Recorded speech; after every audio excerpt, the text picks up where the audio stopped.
got it right there. Whose is that? Hey, Mike, you got some paper in there? Yeah, Mike's got it.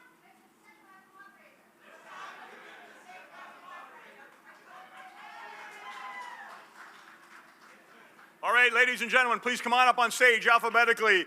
Nic Allegretto, and around all the way to Payne Walker over here. Come on up, have a seat.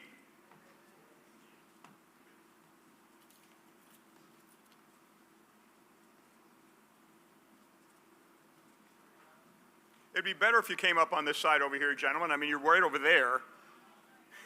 You know. But just make your way through the wires and everything.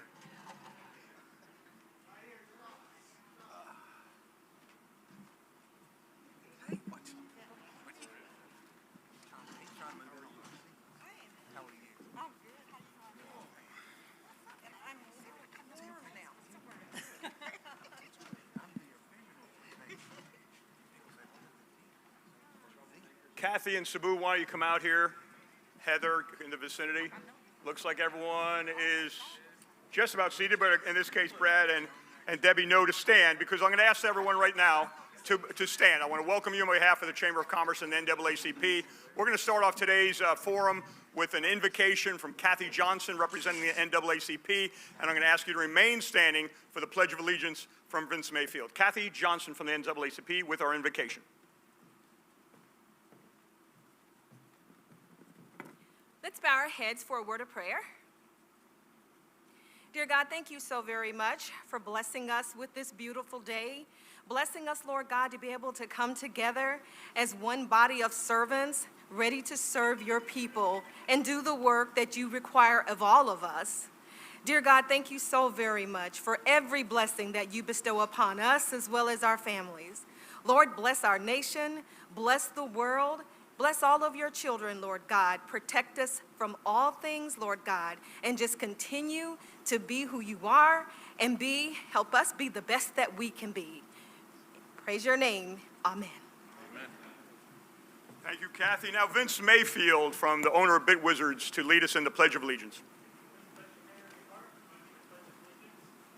Pledge allegiance to the flag of the United States of America and to the republic for which it stands, one nation, under God, indivisible, with liberty and justice for all. Thank you, Kathy. Thank you, Vince. You may be seated. On behalf of the Greater Fort Walton Beach Chamber of Commerce and the NAACP, we are honored to have this opportunity of showcasing this forum. I want to thank Bob Levinson, who's on our sound from Bob's Audio. Mike Minnick will be our timekeeper. RJ Murdoch from Emerald Coast TV will be recording this and showing it live on Facebook, et cetera, et cetera.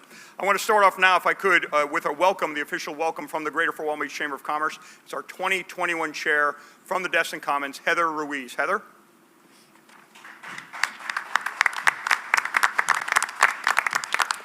Hello, everybody. Thank you so much for those of you joining us here in person tonight. Thank you to all the candidates for joining us as well. And thank you to those of you in TV land or live streaming land, whatever your choice may be.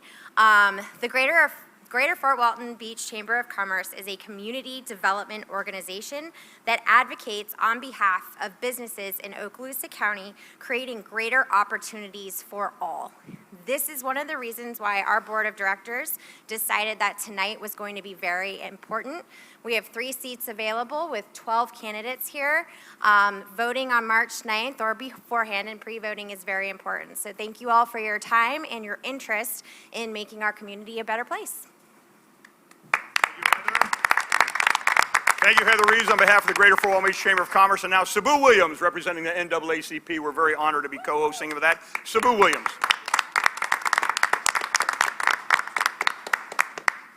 Boy, I wish I was sitting up here with these candidates. I'm glad I'm not sitting up here with these candidates. It's a tough thing to be doing. But on behalf of the NAACP, and particularly on behalf of the president of the Okaloosa County branch NAACP, Mr. Lewis Jennings, I bring you greetings on behalf of that organization and all of its members.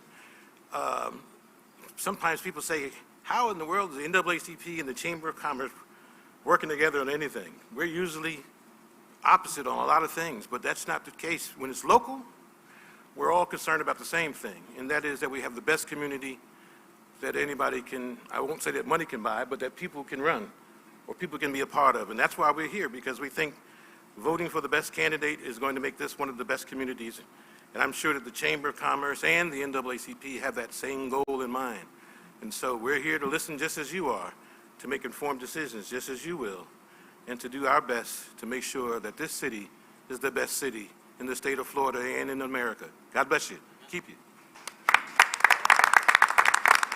Thank you, Sabu, and I want to thank again Sabu and Heather, as well as Kathy and Vince representing the Chamber and the NAACP. When we were planning the forum, we had to find a moderator and searched around, and the name that kept coming back and coming back and coming back was Michelle Ankers. And if you haven't had a chance to meet Michelle, her bio is pages and pages long. She's been assigned to commissions by the governor. She's involved with things throughout the whole entire United States. But in this case, this is how she described herself. Proud and grateful native of Fort Walton Beach, local attorney from Ankers and Gordon, Michelle Ankers. So Michelle, come on up here and lead the charge, my friend. Thank you.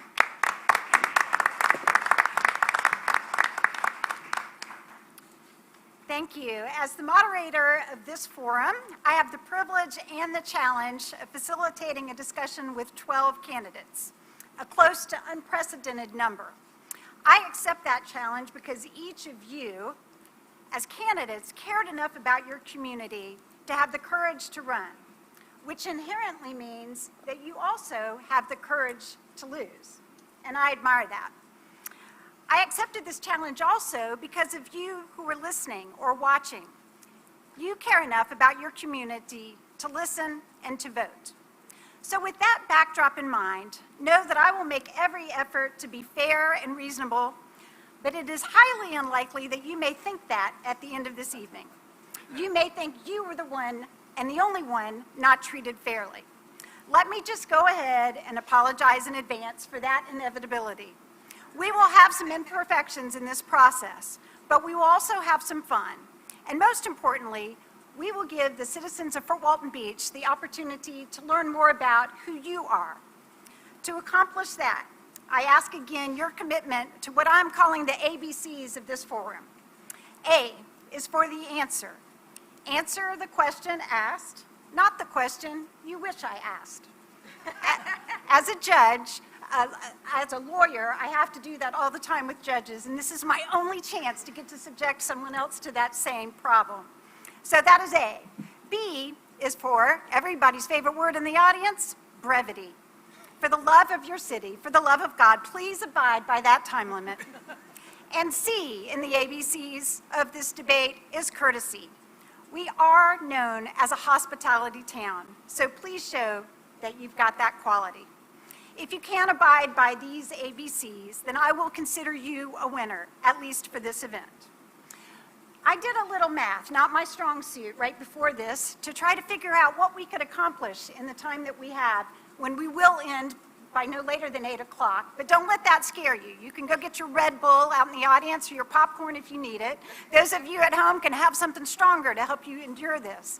But it only allows 10 minutes per person if we have a total of 120 minutes. So imagine that in all that you want to say tonight, in the end, you only get a couple of questions each and only a couple of minutes each to answer those. So for that reason, I again ask you to abide by the time limits. You'll know by Mr. Mike Minnick, standing down here in the front, who is our illustrious timekeeper. For most questions, you can assume that the time limit will be 2 minutes unless I say otherwise, 3 minutes for many of the questions, and for the first, just 90 seconds. So you'll always get at least a 30-second warning, and if it's a 1-minute question, you'll get 30 seconds. If it's 2 or 3 minutes, you'll get both a 1-minute warning and a 30-second warning. And then comes the best sign of the night, stop. And Mr. Minnick will clock it down like that so that hopefully the audience can hear it as well as you. And then I will not hesitate to interrupt you. I will try to let you finish your sentence if I can see the period coming. But if I don't, I'll just go ahead and ask to interrupt you, and I would ask your support and respect in allowing me to move to the next person. So with that, we'll start with the fun part, which is your chance to show off without being asked a question other than your introduction. Hold the microphone a little bit. Thanks. I'll give you each 90 seconds, and I'm just going to begin for this purpose over on my right with a request that you introduce yourself in 90 seconds. Begin with Mr. Allegretto. Well, thank you very much. My name is Nic Allegretto. I am a small business owner. Been married to my beautiful wife, Ashley, for more than 10 years now. We have 2 kids, Max, who's 9, and Andrew, who is 4. I was elected to the Fort Walton Beach City Council in 2017, and for the last 2 years, I've had the privilege to be the mayor pro tem and the chairman of the community redevelopment area. So I take a lot of pride in representing the citizens of the city. I love this city, and I want to see the best for it in the future. I want my kids to ultimately graduate college and want to move back here. Thank you. Mr. Berry. Good evening. Thank you for Walton Beach Chamber and the NAACP for inviting us to come to speak to you. I'm Gloria DeBerry. I moved to Fort Walton Beach in 1970, and I've lived in the same house, same street, same neighborhood for over 50 years. The last year and a half has been extremely hard for me. I was hit by a softball from the recreation center behind my home. I have been going to all the city council meetings, the workshops, pleading, begging, asking for safety protection for me and my neighbors. I'm glad to say that a few months ago, it was decided that we would have a safety netting provided by the TDC money. I'm still waiting for the safety netting for me and my neighbors. I really appreciate that. Thank you very much. March 9th is election day. I'm a poll worker, and I've worked all the precincts in the city and the county, and I'm sorry to say that I've only seen the most 14 people vote at municipal elections. We have a gaggle of candidates here, so I think there's going to be a lot of recounts. Believe me, I think so. Yeah. So please, if nothing else, please vote, whether you vote for me or the others, March 9th. Thank you. Mr. Floyd. Thank you for having this. My name is Jason Floyd. I don't know if you can hear me. I was born and raised here in Fort Walton Beach. My wife and I have raised 4 kids here. She and I are both small business owners. She's got a salon and I'm an architect. I've got an architecture business, both in the city of Fort Walton. I feel like I'm best suited for this due to the work that I've done, my architecture work. I've done a lot of work with the city of Fort Walton Beach, with a lot of nonprofits here in the area, and I feel like it's helped them. It's helped these nonprofits.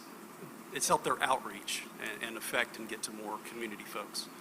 City of Fort Walton Beach, I've done a lot of the design work on the landing. I've done a relocation of the Gulf View, looking towards the vision of what Fort Walton Beach is doing.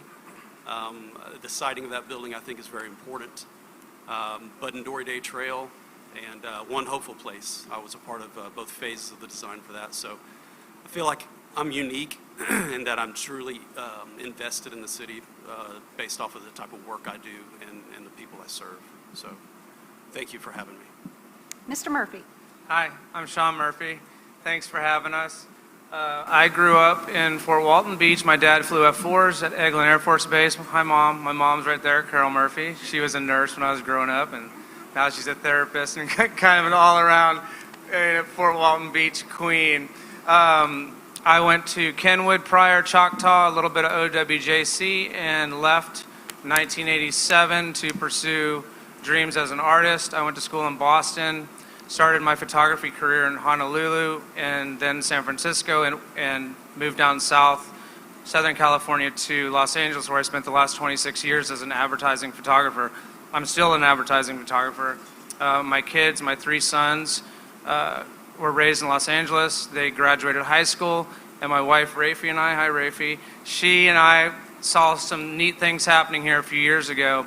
We've been coming back and forth for 26 years. I keep clients here, and we have property here, and of course my mom lives here, but we saw some neat things happen, thanks Mike, saw some neat things happening a few years ago that we had to be a part of, so we decided to move back. We built a house on Chicago Avenue near downtown, and we're just super excited to be part of the community, and that's about all I have. Thank you so much. Ms. Riley. Good evening. Thank you for having me. It's an honor to be here. And I also would like to thank all of the sponsors, and the City of Fort Walton Beach. My name is Debra Riley. I grew up in the area. I'm a product of the Okaloosa County School District. I attended elementary school, middle school, and high school. I went on to further my education. I received a bachelor's degree and a master's degree. I have 3 wonderful children, 4 beautiful grandchildren, and I love the city of Fort Walton Beach. I've been an advocate for the local community for the past 20 years, and I am so proud of the works that I have done, and I'm ready to work for the citizens of the city of Fort Walton Beach and give back to the city in which I love and I adore. Thank you for having me. Out of deference to you, I'm just going to say Brad and let you Perfect. say your last name. Good evening. My name is Brad Roehrig. Spent 20 years in the Air Force, a couple tours in Iraq and Afghanistan, a lot of leadership experience. My beautiful wife, she can't be here tonight. She's off at work while I'm doing this, but I appreciate her efforts. 23 years, she's a blessing to me every day. I have 2 wonderful kids. I shouldn't say kids, they're young adults. One's at the Air Force Academy. He's about to go to pilot training. And the youngster, she's technically at home yet because she's because of the COVID rules. Like I said, I spent 20 years in the Air Force, a lot of advanced projects, a lot of detailed projects, a lot of time overseas where you don't have a lot of resources. You have to make things happen. You got to be a real problem solver, roll up your sleeves. Me personally, I'm very passionate about what I do. When I put my mind to it, I do it. People are always first. You're important to me. When you have problems, I want you to come to me. I want to help you solve your problems, right? I think Fort Walton Beach is in a great opportunity now to grow, to do a lot of amazing things. I want to be a part of that. I think I can help you. But I can't do it alone. We can't do it alone. We need your help. You have a lot of good ideas, and we want to hear them. With your help, we can do a lot of great things, but I'd like to be a part of that effort, and I thank you for the time. Thank you. Mr. Rojas. Hello, my name is Michael Rojas. I am not born and raised in Fort Walton Beach. My father was Air Force. I lived all over the country with him touring around, and after that, I was with the I did nonprofit work for about 15 years. I was with the Salvation Army, again, traveling all over the country. Lived in several communities all around the U.S., and I think that's something that is a great benefit. It gives me a perspective from what I've gleaned in these different communities, from different cities and city governments that I think I can help bring to the table. I have educational background in leadership, and so I'd like to just offer that experience up for the citizens of the city. My wife and I moved here about 9 years ago with the intention of actually moving back down to South Florida, but we couldn't because we fell in love with the place when we got here. So we decided to stay. We have 4 beautiful children, 4 lovely grandchildren, and I have 30 seconds left. So I would appreciate the opportunity to be a voice for the citizens of the city. Mr. Schmidt. Yes. Good evening. My name is David Schmidt, S-C-H-M-I-D-T, like the name tag says. Just very fortunate to have an amazing wife, Shannon, who's not able to be here tonight. She's taking care of our 4 boys, Neelan, Bennett, Malachi, and Ramsey, and our 5th child coming in June. I'm an educator, got my master's in educational leadership, and now serve as a principal at a dropout prevention at-risk school.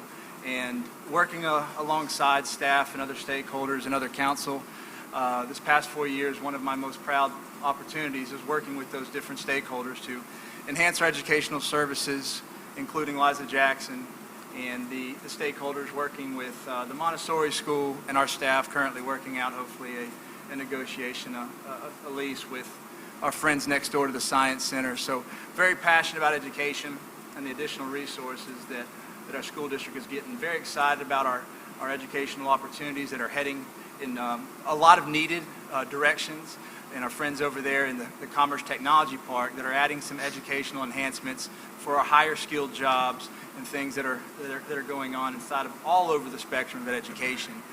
Again, I've also represented the city of Fort Walton Beach for the past 4 years as their council person, and I hope to have the opportunity to get your support on March the 9th, as well as your vote on March the 9th for David Schmidt. Thank you. Mr. Smith. My name is Travis Smith, born and raised here in Fort Walton Beach my whole life. Maybe you might know my father or my grandfather. We owned the Ford, Honda, and Acura dealership. Probably bought a car from either of those two, and you have the ability to buy a car from me now. Wouldn't be a car salesman if I didn't put that out there. But I married my wife, Morgan, who is from Fort Walton Beach. We have two boys, a 1-year-old Oscar and a 3-year-old Otis. And, I got involved with the city about 2 years ago and have been consistently going to city council meetings for the last 2 years. And, I've been a little disheartened with the response and the interaction with the city. And I see something broke and I want to fix it. I run 2 of our dealerships currently right now, so it's kind of my expertise in seeing broke things and fixing it and helping people communicate better and stuff like that. And that's why I'm here. I want to be a voice for the people, which I think is lacking out there. So on March 9th, if you like what I got to say, please give me a vote. Thank you. Mr. Stearns. Thank you. Good evening. My name is Gareth Stearns. Some of you may know me as the son of Allan and Carol Stearns. Some of you may know me or remember me from school. I'm a product of the awesome Okaloosa County school system, Ocean City Elementary, Goat Sharks, Meigs Middle School, Wildcats, Choctawhatchee, Big Green Indians. Some of you may actually know me from my occupation, which is at Lee Nissan. Others may actually know me from a venture that I've been a part of since January 31st, 2009.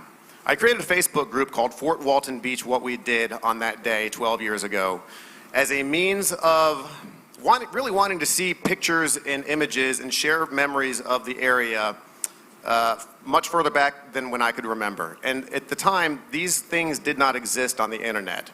So I wanted to build and create a space that would allow people to come and share information and memories. And a lot of people have asked me to run for this position based off of my experience in that group.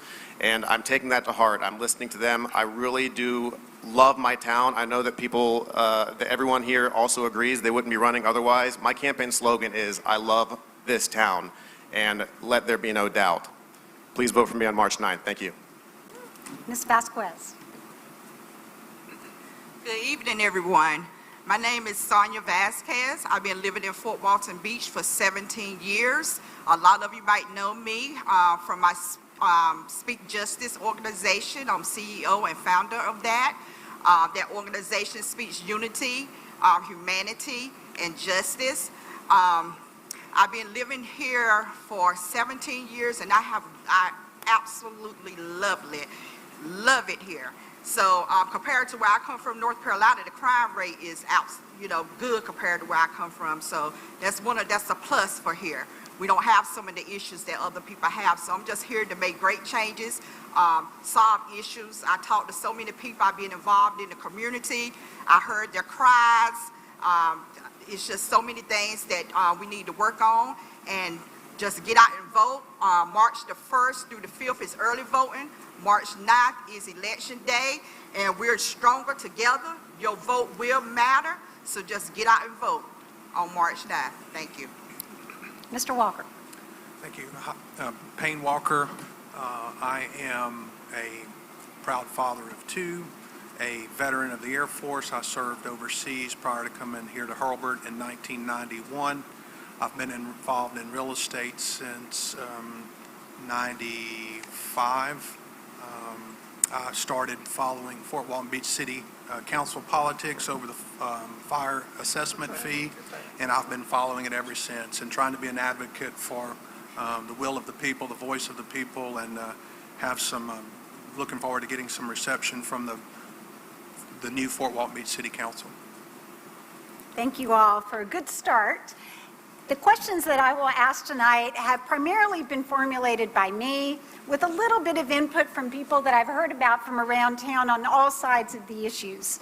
I will ask the question without identifying to whom the question is being directed. So that should keep you all on your toes to pay attention. And after I ask the question, I'll call on one person, let that person answer for the time period. Don't feel obligated to use the whole time. like you didn't just now, and then I'll call on perhaps 2 to 4 people, depending on the question.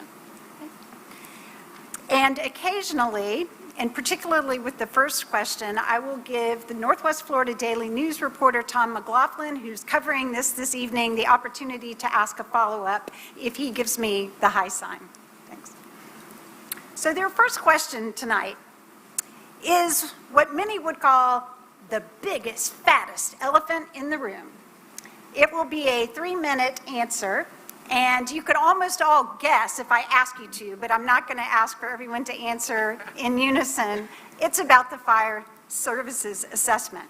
But I'd like to address it and move on to something else.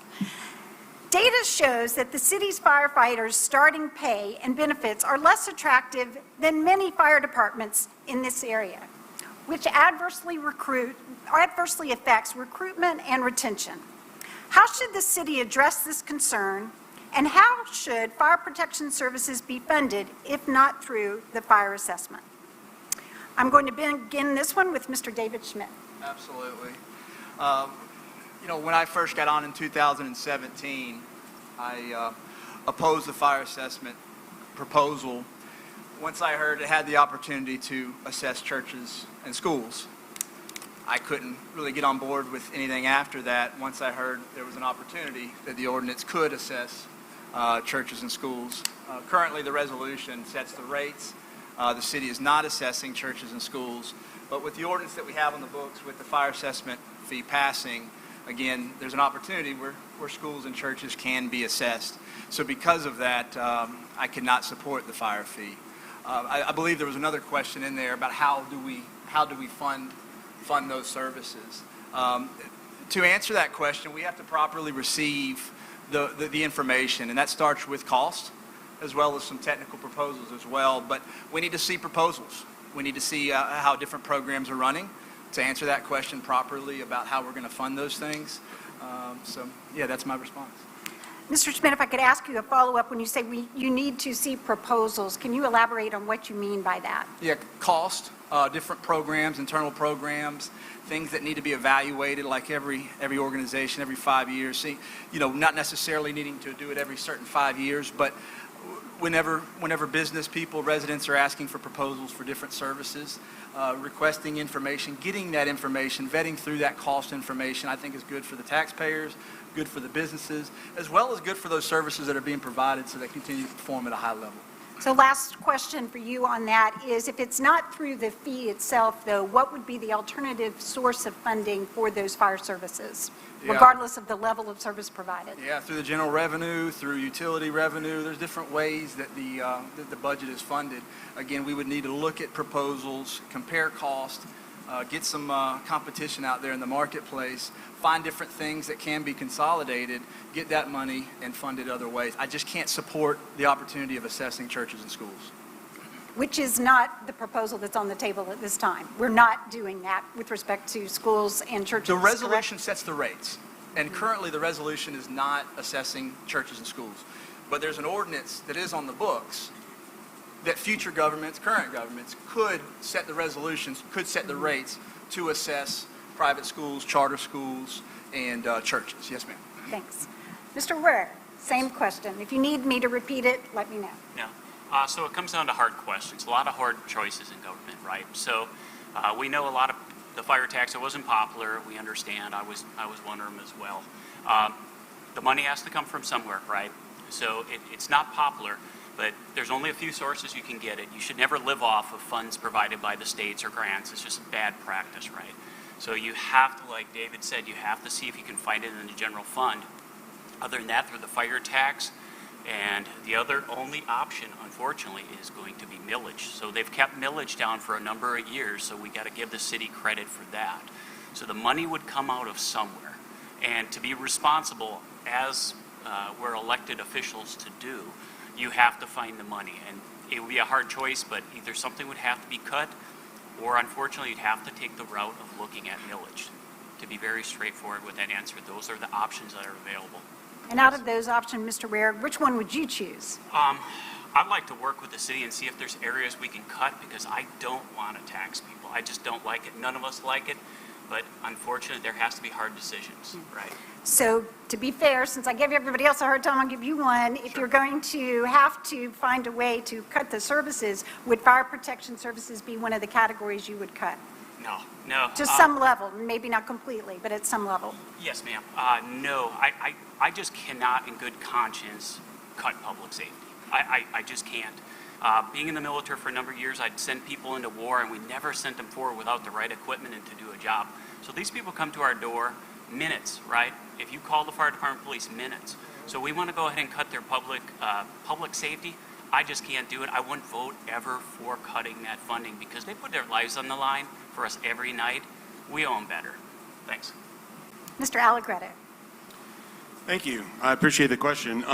I would say a couple of things. Number one, the first part of the question that you asked, I believe, was, if we can't have the money to compete with other jurisdictions, so how do we keep and retain and attract quality individuals? And we do that with culture. The culture inside the Fort Walton Beach Fire Department is very good at the moment, and that's a very important part of the whole equation, because when you like where you work, when you're having fun, when you're working with people who also care about the job and the life-saving work that the Fort Walton Beach Fire Department does, you might overlook a couple extra bucks an hour. At the same time, obviously, we do have to balance what we can afford as a city with what taxpayers can pay. So that's always going to be a very difficult question as to, do we fund it this way, do we fund it that way?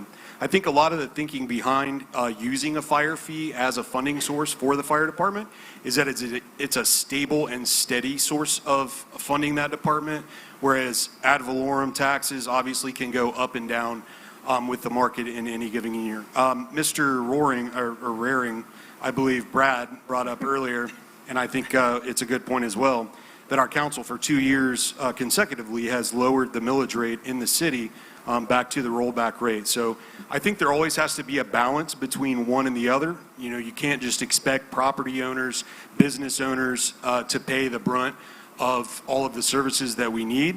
But I would also agree with Mr. Roehrig that it's a valuable service. The fire department, 75% of the calls that they run are ALS or advanced life support calls. So that's a very important service to our city.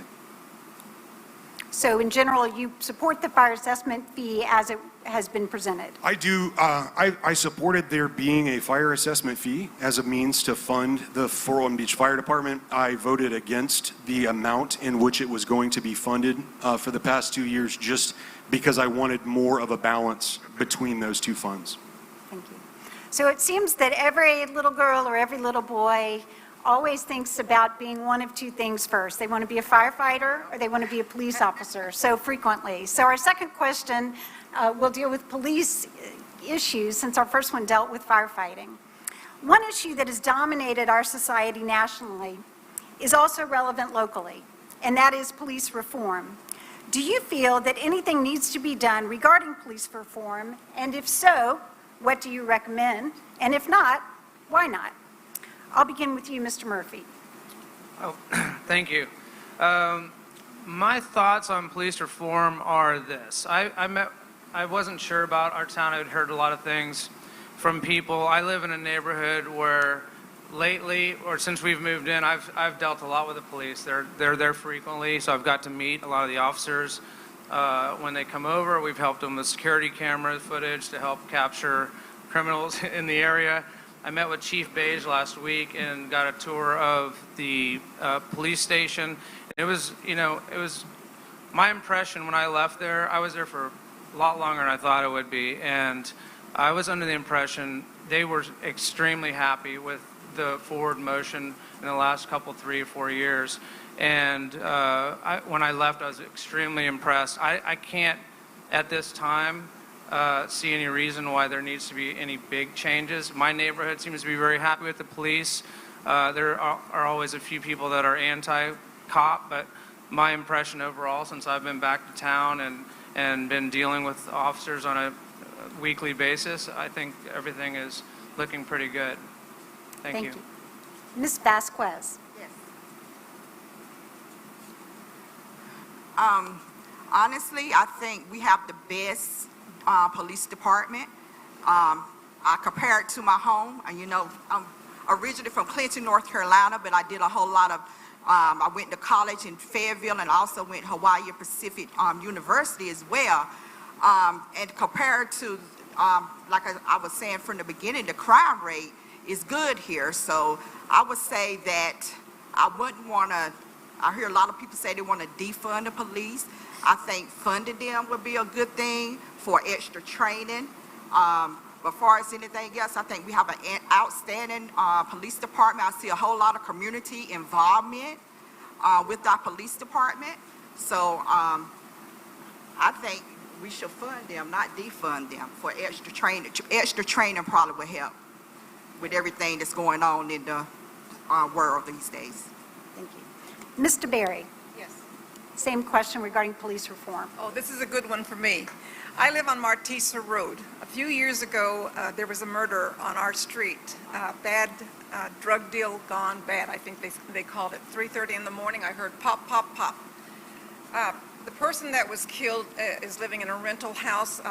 Multi-families are living there. Several different families, not grandpa, mom, dad, child. A daycare is there also. They were having a lot of parties there. Little did I know that there was a lot of drugs going on. They take up, it's a curve, and they would take up our whole street there, and we couldn't get by. There's only two ways out of my street. We live like on a half circle. And so I rarely call the police. I've been there 50 years. Rarely have I called the police. And I called and I said, we need some help here getting the people off the cars off the streets, and they're having a lot of parties, and I have a feeling there's a lot of traffic going on, and I have a gut feeling. I'm a registered nurse. I'm a clinical nurse specialist. I can assess very, very well what's going on. And so Chief Beige had just come on about that time, and I can't say enough for that man. He has been an angel coming here. And so the police started checking it out, and then we had the murder. And so they started checking it out more and more and more. Other people that live on the street are not single families. It's zoned single family. Well, that end of the street, they have problems down there. Again, they're having parties and all. Well, I'm on my way to the city council meeting, and I get stopped. And I called 911. I have never called 911 before. Right away, someone came and helped me. They said, get out of there as fast as you can. I support the city police. Chief Beige is doing a fantastic job with the grants that he's writing, getting money, and I know it all comes out of our pocket one way or the other, but I have seen a definite change in the attitudes of the police officers, the response time, and the way they handle the problems that we have in the city of Fort Walton Beach. I am supportive of the city police. Thank you very much. Thank you. Next question. This is one that I would really like to ask every person, and I'm not going to take the time to do it at this point, but we may come back if we have time at the end and follow up and give others the chance to respond. And that is regarding your commitment to the Around the Mound project. If you do not support Around the Mound, which I think most of you know what that is, but for those of you listening, is a proposal to take Highway 98 north of the mound in order to alleviate some of the traffic obstacles that currently exist. What is your proposal to address those traffic concerns if you do not support the Around the Mound proposal? With that, I would like to begin with Mr. Smith. Well, I do support the Around the Mound. I think it's the future growth of our city. We're pretty landlocked here with the military base being north of us and the Gulf of Mexico being south of us, so there's really nowhere to go but up. The question is how far up? I have read the downtown master plan and studied it quite well. You know, on our quality of life survey, traffic, I believe, was the #1 issue on there. I think that the plan needs to be a little bit improved on to remove a little bit of those extra stoplights that are in there so it can keep traffic flowing. But the biggest hurdle in there is that plan calls for $30 million of investment from the public sector, which is basically from our pockets, and that was 2 years ago. best guess, this thing's got to be at least 10 years away. It's going to be probably $45 million out of our pockets by the time you factor inflation. We need to be having the discussions on how to fund this right now. We need to figure out how to start saving some money, put it aside so we can have this, because this is, for all intents and purposes, the key to the rest of expanding the rest of our city, because we've got nowhere to go.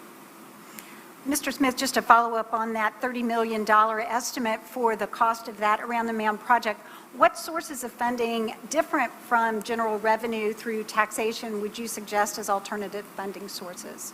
Grants would be probably the best thing, trying to file for state grants and trying to get for state funds to pay it as much as we can. We all know that we pay state taxes. Somebody's going after those dollars anyways. It might as well be us. If we want this thing to happen, because if we get more of that money, it's going to impact us here directly the least amount that it possibly can, and having to either raise the millage or find some special assessment fee, which I believe that there's 14 out there that the city could pull out and pop on us like they did this fire fee at any point in time that they want. And you know, I believe that everybody wants this. The question is how do we pay it? And I think the answer is start writing and trying to figure out how we can get as many grants as we can and start talking about it now. That way in 10 years when we're in Tallahassee lobbying for this stuff, everybody knows what we're talking about. It's not something that just sprung up out of nowhere and you're going to have to wait another 4 years to get through the whole process of telling people what you're doing so they can understand it, so then you even have a chance of getting a grant at that point.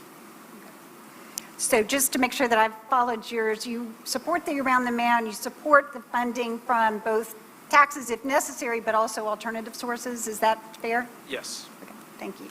Mr. Floyd. Yes, thank you. Around the Mound, what a great project. I'm glad I got asked this because that's kind of right up my alley as an architect. So Around the Mound, actually, if we think about it, it's two projects in one. And I say that because FDOT is responsible for the relocation of Highway 98 and the funding for 98. So it's a $1.2 million design FDOT is going to be covering, and then the construction of approximately $17 million. Again, this is Highway 98. So inside of Highway 98 is the newly created downtown. And that's the area that the city of Fort Walton Beach is responsible for. At this point in time, from what I understand, there's actually already $10 million allocated towards that infrastructure that is going to have to take place. There's CRA funds, there's Triumph dollars, and other avenues of revenue that the city is planning to go after to help fund that.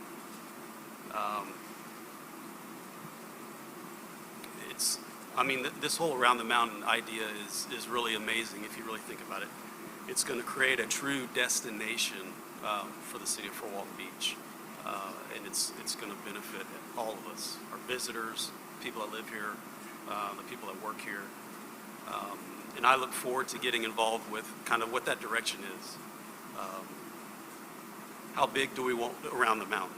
The whole downtown, what is it? What's the density? That sort of thing is what I'm excited to look into. I think that pretty much covers my thoughts at the moment. Mr. Rojas, same question. I absolutely support the Around the Mound project. I think it's going to be a great thing for downtown. It's going to be, it gives an opportunity to see business growth downtown, so I would support it absolutely. I would echo what Mr. Smith is saying, that the funding will be an issue, but if we start looking at that now, then come up with some good funding options for the Around the Mound. But I would absolutely support the project. Okay. Mr. Stearns, what is your commitment to the Around the Mound project? Do you support it, and what are your proposals to address traffic concerns, one way or the other? Thank you for the question. I do support the Around the Mound. I think it is a once-in-a-lifetime opportunity. That Brooks Bridge was built in the mid-1960s. It's got to be replaced, not repaired. It's got to happen. The funds have got to come from somewhere, okay? So I do support the Around the Mound. I think it's got some great opportunity to bring a pedestrian-friendly, family-friendly environment to downtown. I'm excited for the business owners that are down there currently that are going to see and reap the benefits from this, especially when we get the landing up and running. As far as my answer to the traffic question, that's really not something that the city of Fort Walton Beach on its own can solve. When people think about the traffic issue on Highway 98, it generally begins somewhere around Hurlburt Field and continuing all the way through Destin. So we're talking about multiple municipalities that issue is touching. So if I'm asked to try to figure out how Fort Walton Beach itself can solve that problem, well, if I don't have any of the cooperation from the municipalities that are touching it, then my only solution is to draw traffic away from Highway 98 and perhaps increase the size of our downtown, perhaps make us a new uptown. You know, we have tons of potential. Our Eglin Parkway is a blank slate of opportunity for development, for business development, for jobs to the area. So if Fort Walton Beach is working on its own, minus the neighboring municipalities, and we're trying to solve the traffic problem, then I think we need to think outside the box and give people a reason to turn away from 98 and perhaps check out Eglin Parkway and Racetrack Road. Thank you. The next issue deals with something that's been addressed recently in the Quality of Life Survey that was distributed and collected with data from the City of Fort Walton Beach. And according to that survey, young people in this community are twice as likely to view our economic conditions here in Fort Walton Beach as negative. What are your specific proposals to improve those conditions, especially for young people and minorities? Mr. Walker. Thank you. To encourage business development, whether that is through the Around the Mound, whether it's through other infrastructure improvements, continuing to, the pedestrian-friendly downtown is definitely would be an attraction. Land development, housing nearby, apartments, those type items. But I believe that the role of government is to get out of the way of private development the best they can, to facilitate those developers coming in, which when they come in, they bring jobs with them. They're building because there's a demand for it. So development of the downtown. I've got a minute here, so the Around the Mound, it's... You got 3. I got 3. Maybe I can do it in less than a minute.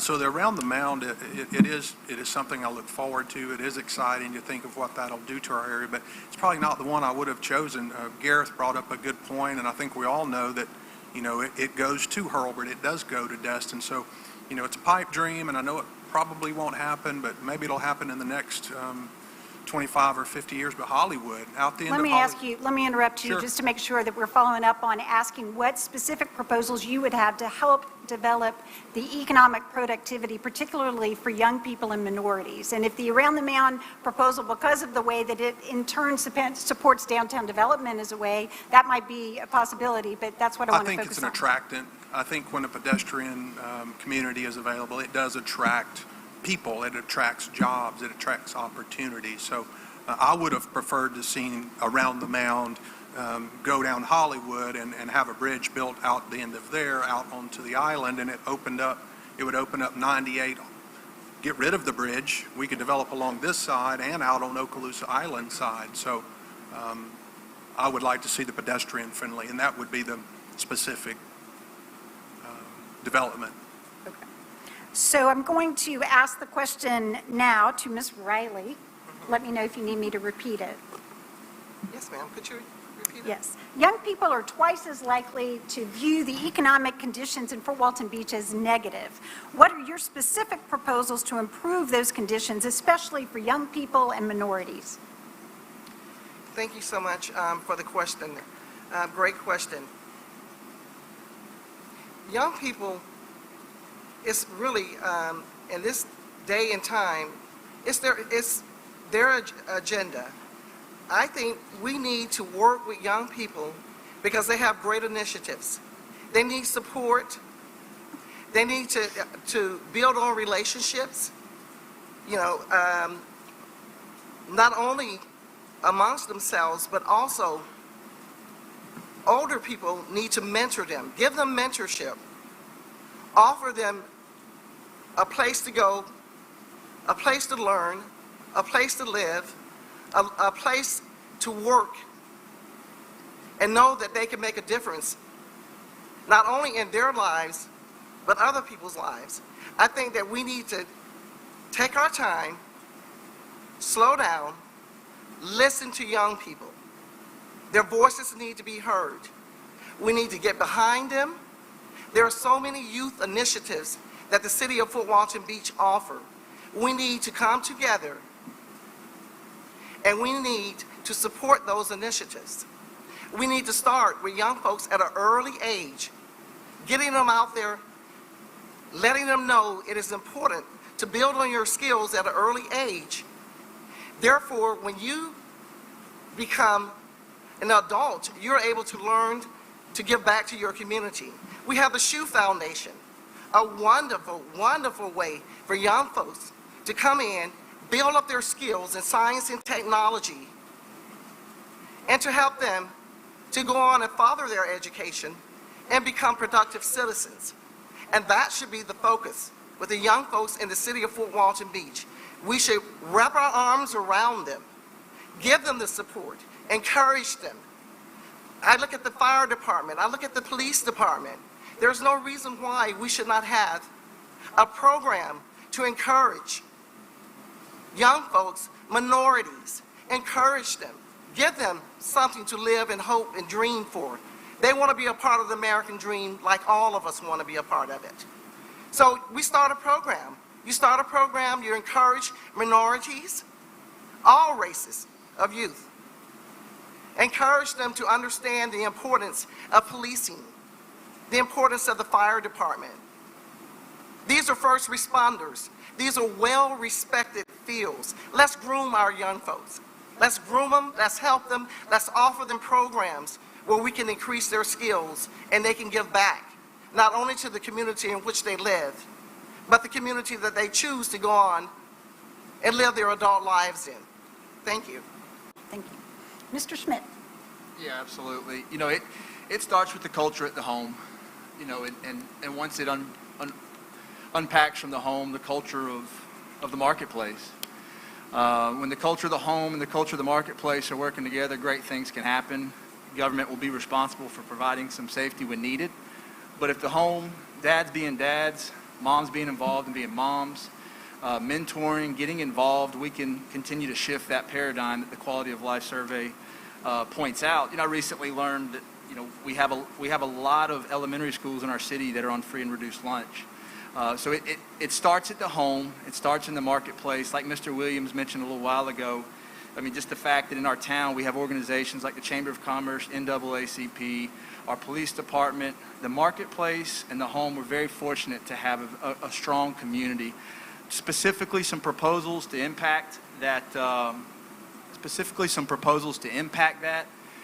of those things that Ms. Brodnax just mentioned.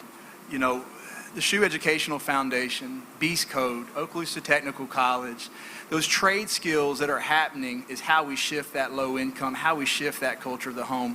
Once we get these students exposed to things that they've never been exposed to before, so the culture of the home for the next generation can improve and the opportunities can improve, we'll see that data point on the low income, free and reduced lunch and data point shift. But it really is the marketplace, it really is the home. Government will be here to help facilitate those people who know how to do those things, to see that data point, that low income economic downfall slowly become a rise where we need to be. And a lot of those things are happening now.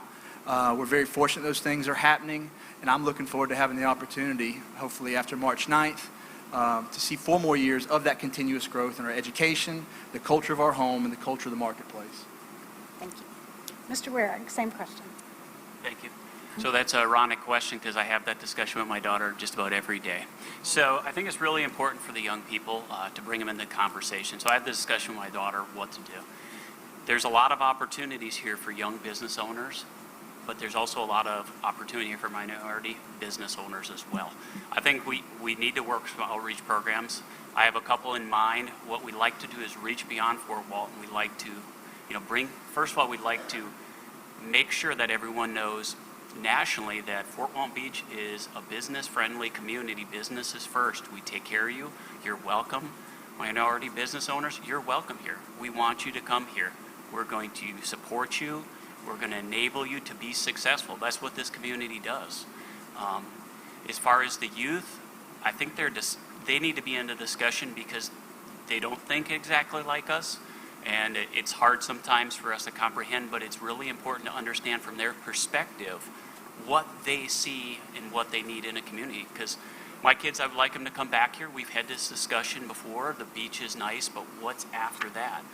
What jobs are here? What businesses? The nightlife, things they like to do. Is that here? And sometimes I don't hear the answer I like from my kids, but I need to fix that. I need to be a part of that solution to fix that. And kids are great feedback. They tell you things you don't want to hear, but they're also, young adults are very important part of our community, and we want to keep them here. We want their creativity. We want them to be entrepreneurs. We want to support them, and I think we can make great strides, but we have to, they're young adults. They need to be brought through that. We have support, a lot of agencies around here, but sometimes it'll take a little bit of guiding. And then once we get them on their feet and they're on their way, I think they'll be successful. But I think it's a big part of my effort is bring that business and keep our youth here. So I'd like to be a part of that, but I think it's the outreach and touching them and getting their opinion first of what they really think we need. Because our answer is not always correct. We would like their inputs. Thank you. Thank you. We've touched just a little bit this evening regarding the Around the Mound project and its impact on downtown Fort Walton Beach. Projects are in motion all over this community, from Lewis Turner to the Kenwood area to Lovejoy Road, but also with respect to the downtown community. Revitalizing downtown has now been identified by many as a priority for the city of Fort Walton Beach. Do you support the proposed downtown master plan?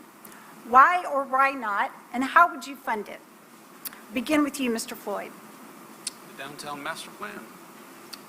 I definitely support it. I think the vision of, again, I go back to the vision of Fort Walton Beach. Over the last few years, I myself, we moved back here into Fort Walton Beach from Shalimar, and the excitement and the activities downtown have continued to rise. There's more things to do. I feel the businesses are doing well. I still go to this whole concept of what this thing can really be. It's very exciting. As far as funding it, like I had mentioned before, there's some funding in place, I feel like. There's some allocations of funds already. I don't think, from what I'm hearing, I don't think that there's going to be any implication as far as raising millages or taxes to do this. If the Around the Mound proceeds, it will all be grant and fund based. I don't think that it's going to be, there will be no tax increase to do this.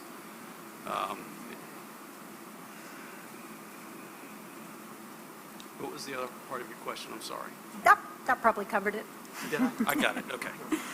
But I'll be happy to ask again, just to make sure that you're comfortable with it. Do you support the downtown master plan? Why or why not, and how would you fund it? Yeah. Mr. Smith. Yeah, I think this is kind of redundant for the first question I have, because really the Around the Mound and the downtown master plan kind of go hand in hand with each other. I think it's naive to think that that this is going to be funded without raising taxes, in my opinion. As far as my experience with government, if they're telling us it's $30 million now, if in 10 years it's going to be $45 million, and that's coming from a plan of a piece of paper, when you actually get down to build costs, it's probably going to be $55 million. So I think that as far as the funding mechanisms, getting as many grants as you possibly can, and then asking the community, do you really want this? You've said that you did. How bad do you want it? Do you want it bad enough where you're willing to accept an increase in millage to help pay for this? But you don't just go do it. You ask. They're the ones paying for it. Before you take any money out of anybody's pocket, you need to ask. If that's the case and they want to do it, and we put together a plan that makes sense, then let's go for it. If not, then we'll have to find a creative way of funding this thing. Thanks. Mr. Murphy. That's why I moved back. My wife and I, when we would come back from California, she would go to attend local meetings, and she was really excited, brought to me all the great things that were happening here. And as we'd come back, what I started seeing was, the things that I really love about living in other cities: food trucks, people walking around, farmers markets, all these things that we enjoyed, and we got really excited about it. And so we bought a property real close to downtown, and since then, we've just been really excited about the way the city's been moving forward. And as far as funding, that's a question that I cannot answer. I'm learning. This is a new arena for me. I've been meeting with all the city departments over the last couple of weeks, and slowly but surely learning about the budgets and how things are spent and things like that work. But as far as a vision and the plans for the city, I see no downside to it, and only an upside. Now, if we can only get a Trader Joe's near the Goofy Golf, that's kind of my master plan. But so thank you. That's all I have.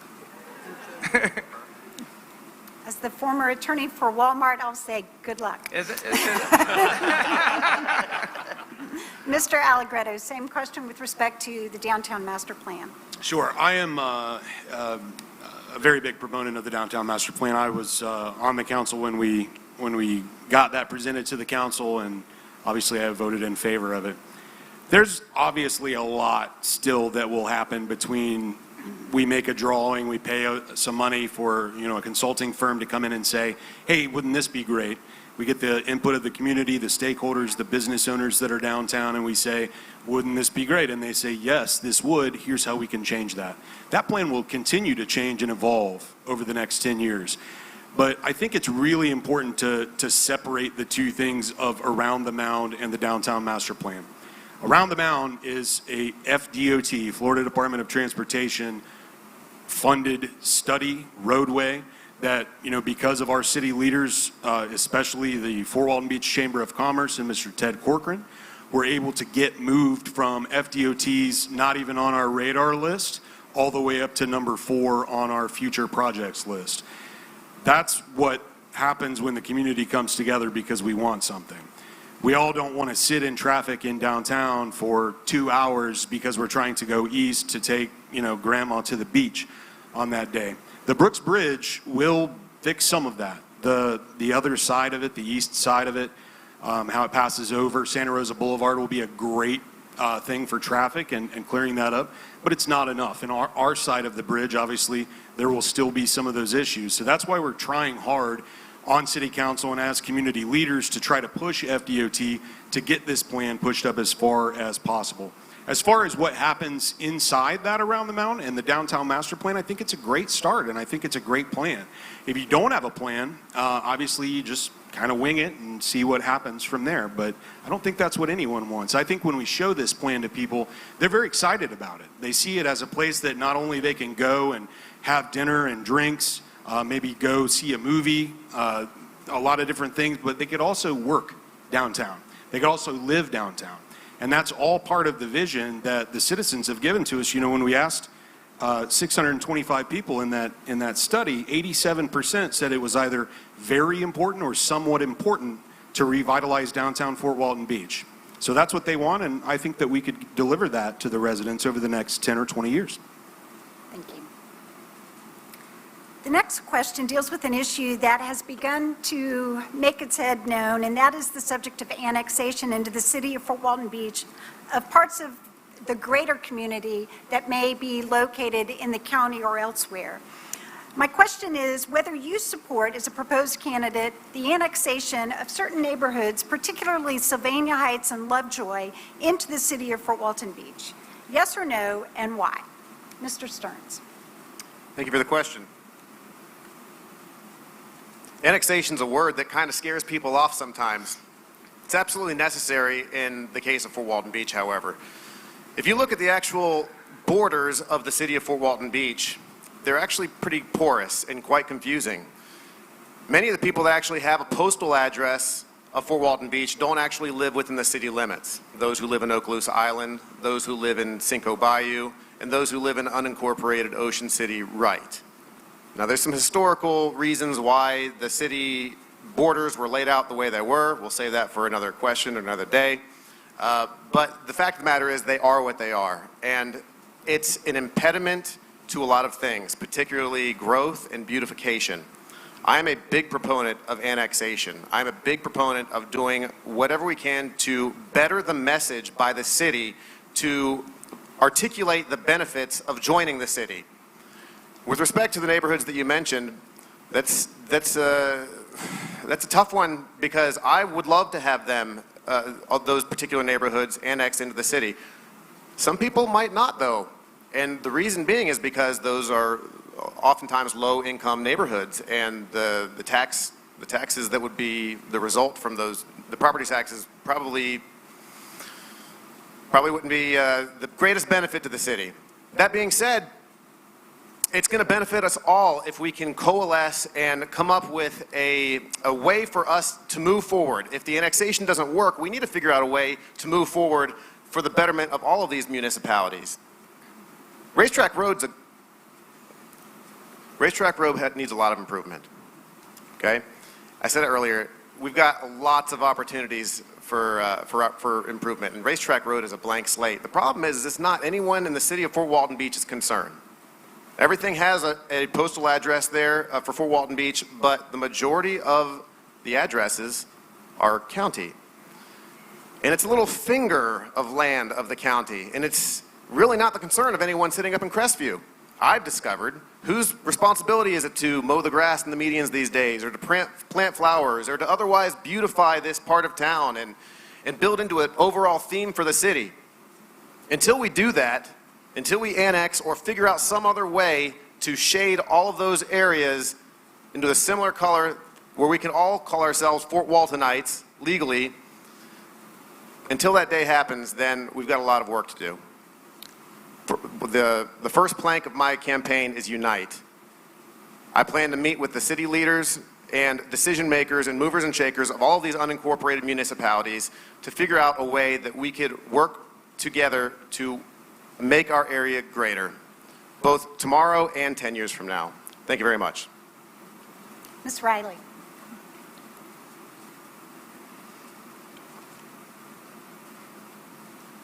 Thank you so much for asking the question of annexation. I 100% support annexation. And I'll tell you why I support it. I support it because the neighborhood that was mentioned, the Greater Sylvania Heights neighborhood, I grew up off Lovejoy Road. And a lot of my community work has been done in that particular community, although I have worked locally as well. I'm retired from the state of Florida, Florida Department of Health, and I've done many partnerships during my time frame as a public servant for the state. However, I would like to speak just a minute or so on the Lovejoy area and annexation. The past 20 years or so, I have been working with local community leaders, pushing to annex the Greater Sylvania Heights community into the city of Fort Walton Beach. It has been a difficult job. However, perseverance has always been the key. And I have worked with so many local leaders whose heart is in it. And the reason why I know that it can be done is because I've seen great things happen in that community. What we need to do, though, is come together as a city. look at the benefits that are being offered in that particular community, and then take those successes and incorporate it into the city. The Lovejoy area has been designated a Brownsville area. The Opportunity Zone became a part of the Lovejoy area and the works that we have done there. The county does not take care of the greater Sylvania Heights community the way the city of Fort Walton Beach would do. The Lovejoy area, when you get to Bay Street and go down to the Humane Society area, that's Combs, that's the city. From the Mary Astor to Cypress Street, that's the county. There was less homeowners, you have renters there, you have broken down vehicles. I personally have backed making calls to the county to come out and help clean up. I'm one of the founders of the Burnett Humberwood Community Resource Center in that area, and we established a community garden in that area. So we can give pride to the greater Sylvania Heights community and let people know that we're here. We love you. We want you to grow as a community. We want revitalization. We want renewal in that community.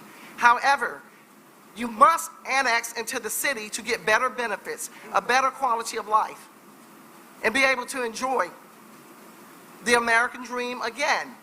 However, annexation throughout the city and those communities that are looking into getting annexed, I think it's a great benefit, whether it be the greater Sylvania Heights or any other community.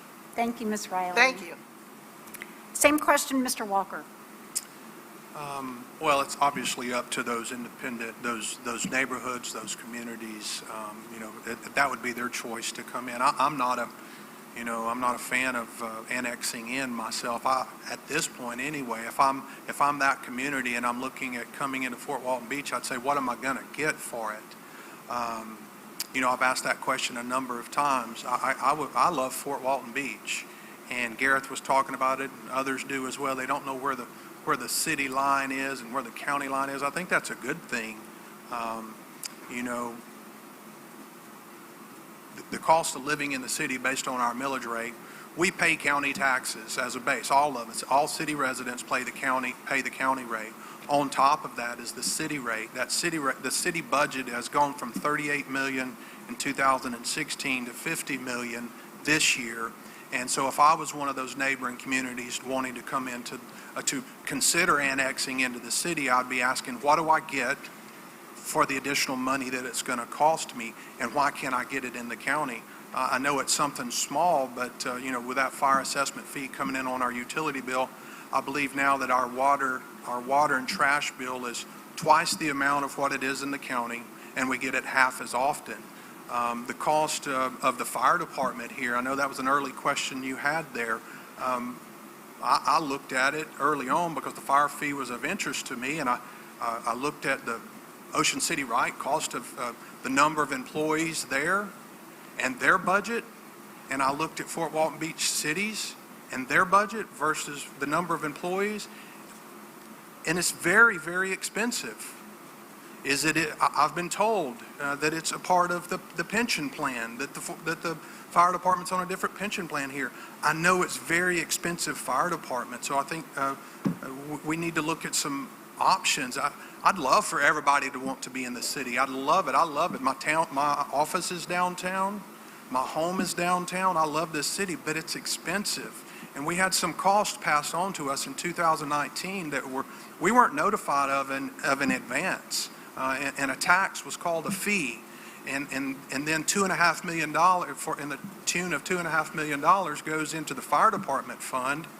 And then they take the funds out of it and put it in the general operating fund, and they play the shell game with money. So I'm not happy with the way things have been going in city government at this time. So if I'm out there, I would love to be a part of the city, but I want to know the business is being managed better for the people. Sorry, I don't know if I answered your question. There are 7 city council seats. You all are running for 3 of them.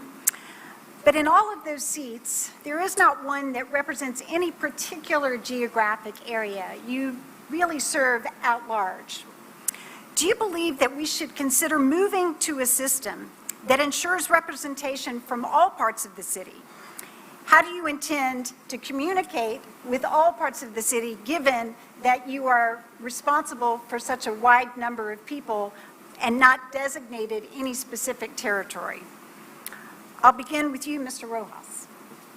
Well, technology is great, first of all, as far as having to communicate with such a large area, but having some designation of an at-large type of city management where you would represent certain areas and have more specific contact with constituents, I think could be a benefit.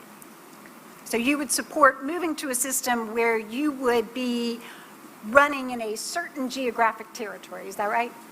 I think it has benefits. Anything else you want to say? I don't want to cut you short. All right. Ms. DeBerry. Oh, this is a good question for me. I have been walking the streets of Fort Walton Beach for the past year, talking to people, listening to their concerns, and I have found out they do have very little idea of what City of Fort Walton Beach is doing, the around the mound, the bridge, and all that we've been talking about, especially the northern part of the city. They're unaware of this. I would like us to be at large, but I'm not opposed to having districts. I'm already doing that in my neighborhood. They consider me as, if I need to know something, call Gloria. They may not like the answer that I give them. They may not like the way I go about doing it, but they know that I will ask the question. And Mr. Allegretto knows, sitting on City Council, Mr. Schmidt knows. I've been going to the meetings for a long, long time. I asked the question, and I am so proud this last week that Mayor Reinierson finally said, yes, this is the place that you ask the question. For so long, he said, this is not where you ask the question, you only give the comments. That was a crowning glory for me. So now I'm asking the questions, and for not only me, but also my neighborhood, my friends, my family people. And so they come to me and they ask the questions. And so, Mr. Allegretto, Mr. Schmidt, you're going to hear more questions. And I'm asking these questions. I want to let my neighborhood and my people know what is going on. I'm not a big fan of Facebook and social media. We have the neighborhood watch, but as long as I can walk, I'm an old lady, and I love walking. And knock on doors. They're already coming to my house to have coffee. They're already coming to my house to eat my soup and my lumpia. And they're already coming to my house to help me pick the figs on my tree and my fruit out of my garden, my produce out of my garden. We have coffee, we talk, like the old times. And I will be more than happy to come to the City Council and ask the questions for them. Thank you very much for that answer, or asking the question. 21,000 invited to your house for lumpia and coffee. Michelle, you know I can make lumpia. And you know I can sell it too. Same question for Ms. Vazquez. I totally agree, because when I came here, I was like, where do you get the information from? What goes on in Fort Walton Beach? And a lot of people don't. The older people don't do social media as the young. So I feel as though whether, versus us having a platform where they come to you, we need to go to them to get information out. Put out flyers in the neighborhood, do more community involvement. There's not a lot of that around that I see, because really, if you're not used to coming to these council meetings, or you're not on the board yourself, you don't really know what's going on here in Fort Walton Beach. So advertisement needs to be, we can do better with the advertisement of our meetings. That's what my Speak Justice platform is about. I try to put as much information out there as I can. I don't only speak about, fighting for justice and all that stuff. I'm trying to give everybody knowledge of the things that are going on here in Fort Walton Beach, and the different meetings, and so they can get involved, because they need to be more, they need to participate more. I know I have came to some of these city councils meetings myself, and it's only a handful of people here. I know the pandemic is going on, it's true, but it's only a handful of people, and I think it's just the information is not getting out there. So I know there's ways, and we can get these young people out, get them involved, and get in these communities and these recreation centers. I know we only have one recreation center, but we need to start advertising the different things that are going, maybe billboards or digital billboards or something like that we can start placing up to try to get this information out to get more people involved. Thank you. As many of you know, there's a petition being circulated regarding amendments to the City of Fort Walton Beach Charter. And it's my observation that the City Council, like many governmental entities, essentially acts as a board of directors for this community. That is, the elected leadership chosen by the people. The proposed charter changes and shifts the decision-making burdens to the electorate. My question for those of you who support the amendments in this charter is whether or not you view it as skirting your duty to make the hard decisions when it comes to funding. And you know I got to start with you, Mr. Smith, because you alluded earlier to thinking that these questions should be asked of the electorate before you increase the tax. So I'll give you a chance to kick it off. Absolutely. You know, you can be under the impression of one thing, but as Ms. DeBerry knows, as Mr. Walker knows, and as Mr. Schmidt knows, when you go and walk on the door, knock on doors around this town, what you believe is one thing can actually be another. And the proof of that is that this petition is probably about a week, maybe 2 weeks away from being completed. The reason we are where we are is because we have a local city government that has gone against what the people of this city want. All these petitions do is give them the power back to say what they want and what they don't want. It doesn't make it one way or another. It just gives them the ability to, hey, here's 3 petitions. We're going to put it on a referendum. We're going to let the whole city decide what they want. When you go knock on the doors, you understand that people, they don't want to come down to City Hall. They get silenced. They get, they get ignored. It's not an inviting place. I've been going for 2 years. I know this.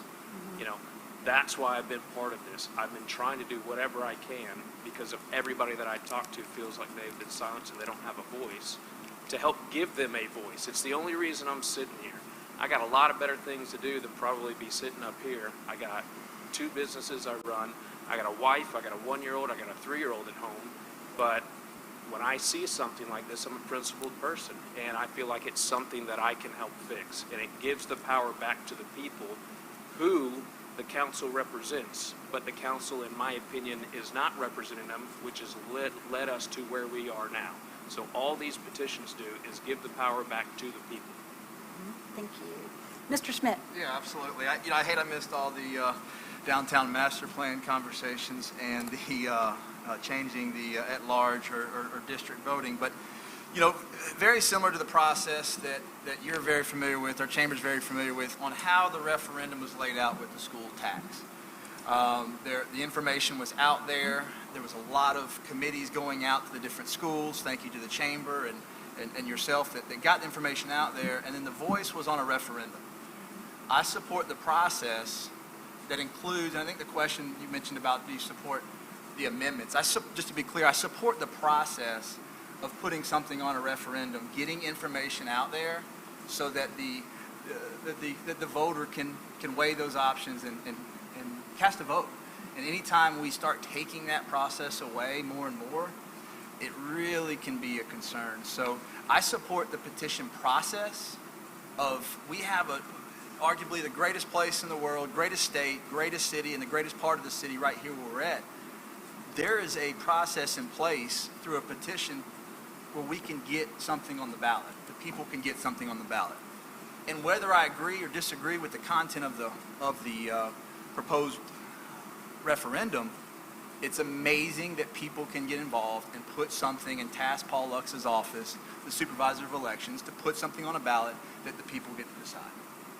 So I'll give you additional time, Mr. Minnick, for this follow-up. And you can also, if you want to add on, Mr. Smith, you're invited to. I'll come back around.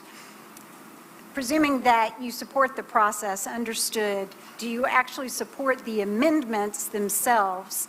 When you go to cast your vote in that referendum, do you support those questions that will in turn give it over to the electorate to make the decisions that some would say are really the responsibility of the city council, not the entire public? That's right.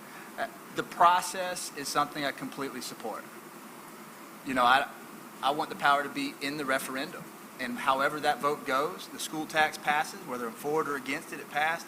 Let's do the will of the people and move forward with it. I'm looking forward to the process, if that makes it to a referendum, of giving the people an opportunity to vote and let their voice be heard. Mr. Walker. Yeah, well, I do support those petitions. The reason I support those petitions is Travis has mentioned, those petitions didn't just come up because we wanted to make them up. They came up because over 125 of us showed up at a city council meeting time and time and time again, and our voices were ignored. So those petitions address the what many would consider, and I do, an out-of-control budget from $38 million to $50 million for the city council. That was, when those petitions were presented by Travis, over 1,000 people, I think 1,050 people signed those petitions and asked for them to do what was within their power, within their authority, and see that those measures were placed on the ballot, saving taxpayers a special election that's going to be coming up. And Mr. Schmidt, Councilman Schmidt, made a motion to have that done so that, as he said, the will of the people could be heard.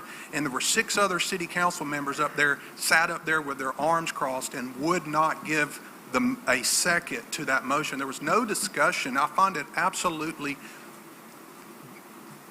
disgusting that city representatives won't give a motion a second for public discussion so that they can air their thoughts, their ideas on why 1,000 people felt compelled to sign these petitions to get them on the ballot, and then our city representatives won't even discuss the matter. So the petitions came about from their unwillingness to listen to the people, and those petitions will make a ballot, and they'll make a special election for it. And I look forward to seeing them passed and putting some controls and constraints on an out-of-control city council.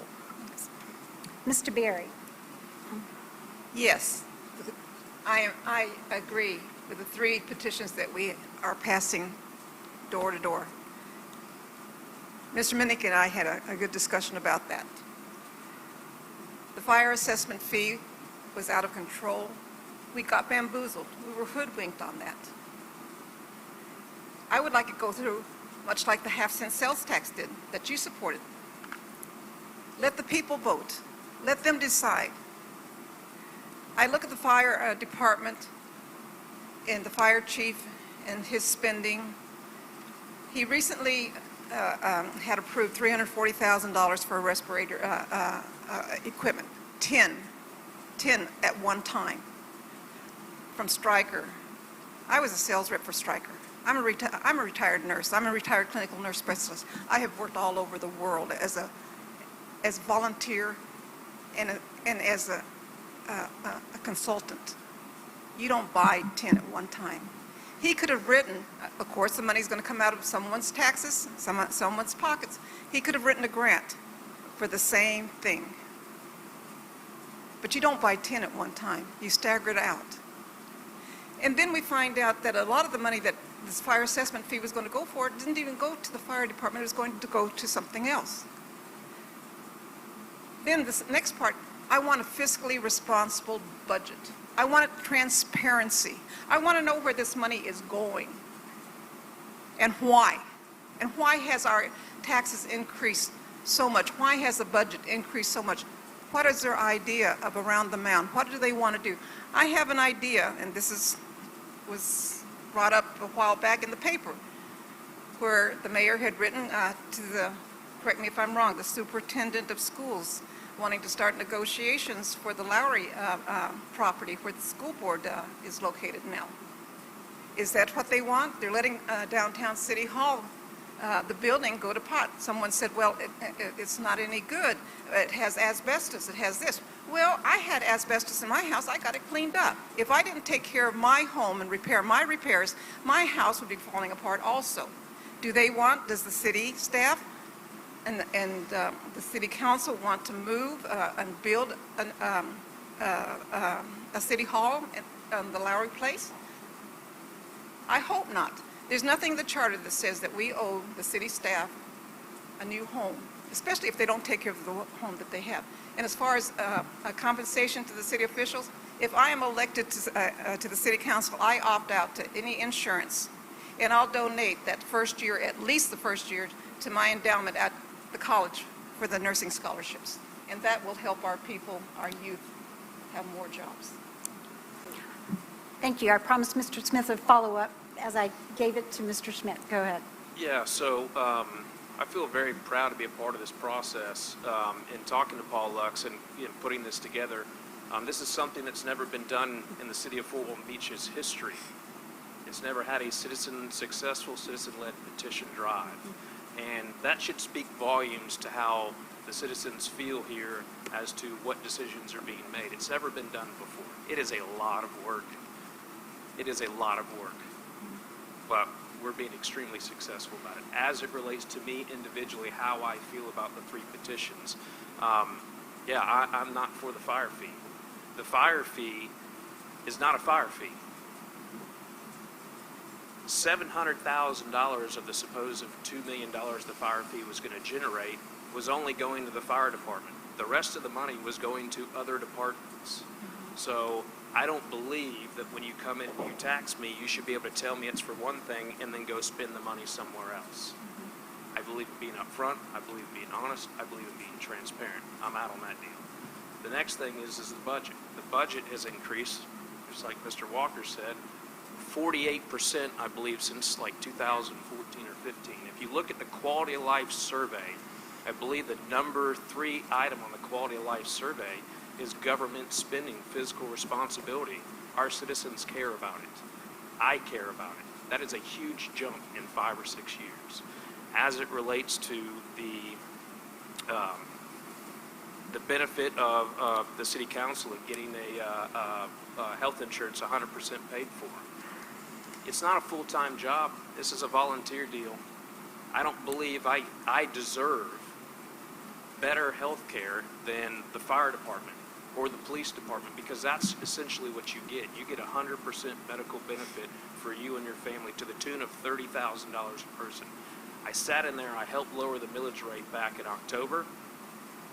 They had to cut $350,000 out of the budget, and they couldn't find it anywhere. Leaders lead by example. Somebody should have stood up at that point in time and said, look, we got $200,000 in health insurance. If we need to cut $350,000 because that's the decision that we made, we need to lead by example. I'll go get my insurance through my place of business, and that's what we're going to do. And then they could have found somewhere else to cut the other $150,000 out of.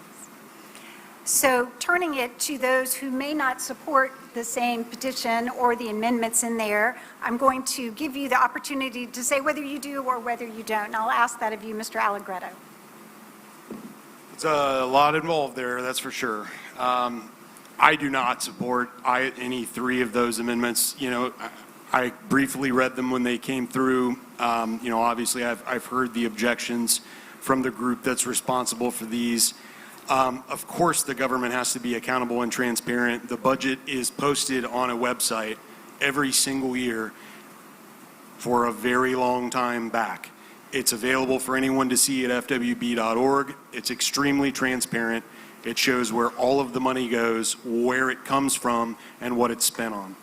The issue that I have, the big one that I have right out of the gate with the budget situation is, you know, if we had a budget of, say, $50 million as a round number, and you say you can't increase that year to year by more than 3%, well, number one, we shouldn't have to ever increase the budget by more than 3% year to year.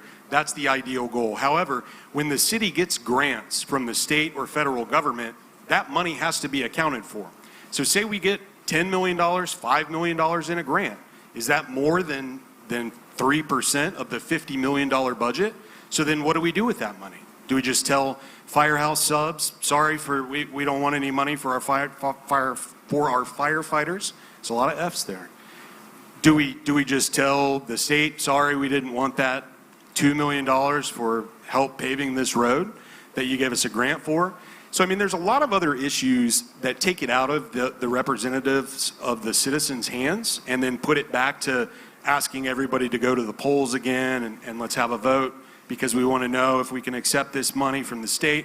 Well, didn't we elect you guys to say, you know, is that a good idea or not a good idea? And then you can choose to re-elect that city council or not based on the decisions that they made to represent nearly 22,000 people. So that's kind of where I stand with it. I want the elected representatives to speak for the 22,000 people that elected them. Thank you. Mr. Roehrig. Thank you very much. Great question. So I did support that initiative. I will support that initiative. I think it boils down to this, right? It was, by many's account, it was a breach of trust, right? We elect people, we go to the polls because we anticipate they're going to look out for our best interests. What we had is there is the perception that that was not done. I support the initiative. I think it's important. I think the voice of the people matters. Once this is done, we still have immediate issues that we need to address on this matter about how to fund some of those things. So we do have to have that conversation. I think this needs to be addressed, but we need to look at phase 2, moving on. It's a very important matter. I mean, you had a lot of people come out and they went door to door. They came to my house. They've canvassed every neighborhood. This is a clear sign that they weren't happy with that. But I want to, put out there that I think this is a very important issue that does need to be taken seriously and resolved. But we also have to remember we should be at the same time looking for long-term initiatives. How are we going to get by? How are we going to pay for this long-term without grants, without state assistance? Because that's dangerous in times of financial decline. Like right now, we're $1 billion short in the state. So I support it, but I also think at the same time, we need to remember that what's after this. When people go to the polls, three people in here are going to be elected, right? They're placing your trust in them, and I think it's really important that we remember out of this whole process that it's important to put referendums, but when they vote for you, they're expecting you to do a job. And I think that's very important. It comes down to accountability. And I plan to be accountable. I want to be accountable, and I'm always open via Facebook outreach, but I think that's important out of this is that accountability, and I'm willing to do that. Thanks. Mr. Murphy. That is a question that I do not know how to answer, to be quite honest with you. I'd like to pass, please. All right. Mr. Floyd. I do not support the 3 amendments, and from some of the people that I've been speaking with, from what I'm getting is I'm not getting 100% accurate information. So my concern is the information of what the budget consists of and why the budget is $50 million this year is not getting out there. So I think it's critical that the full story is being told whenever the door-to-door is going on. Some people fully understand what's happening. The budget is very clear, I feel like, and I've started looking into it a few days ago. It's very thick, but I think when you get down to the nuts and bolts, you'll see exactly why the budget has risen over the last year. Insurance increases, surplus property sales, there's a SAFER grant and a COPS grant, and of course, that all adds up to almost $2 million. So I also did a quick calculation because I'm a numbers guy, right? Over the last 5 years, the budget increase, the average is 4.4% a year. I just thought that was interesting. But I think a lot of this honestly goes back to communication in the fire fee, because that's where it all started, it seems like. I feel like the fire fee was a necessity, and I'm glad that it went through, but I feel like things could have been done a little different. I feel like the communication side at the beginning could have been a little better. But I would hope that going through that the council and the new council will learn from that and move forward. Thank you. Many years ago, I recall sitting as a member of the audience in a city council meeting where there was a discussion about something that seemed like, at the time, an almost ludicrous idea. And that ludicrous idea was laying 6 feet of concrete wide through a city park. And that city park is now Ferry Park, which has a trail that is used by multiple generations day to day. Do you support these types of programs in parks and recreation, whether it is a ferry park, pickleball, jet drive, or any other amenity that the city offers, at the same level, a higher level, or a lower level as they have been provided for in the last few years? And I'll begin with you, Mr. Rojas. I think that our Parks and Rec provides a wonderful quality of life for our community. I think that we've seen, like you said, the pickleball and the ferry park and these things that have come to pass have been a great benefit to our community. So the quality of life survey, it's important to people to have green space, to have the ability to go out and participate in parks and rec, and I would absolutely support continuing at least to the level that we have in the past. Thank you. Ms. Vazquez. Yes, I support us having our parks and recreation. I was saddened that they were trying to remove some of the parks. We have 23 lovely parks and 1 recreation center, and I think versus trying to remove those, we should revitalize them and keep them in the neighborhoods, because a lot of the neighbors, and one thing I want to go back to the budget. Our budget is $49 million. We need to learn how to communicate with the public as far as how that is actually broke down. I noticed in Fort Walton Beach, a lot of decisions are made, but it's like nobody has the say-so of or no control over the things and the changes that are made here in Fort Walton Beach. So I think it was over on Lake Road or Lake Drive where they are removing parks, and I got a girlfriend, they're talking about removing a park from her neighborhood. And I just don't think that's right to just decide to make those decisions without talking to the community.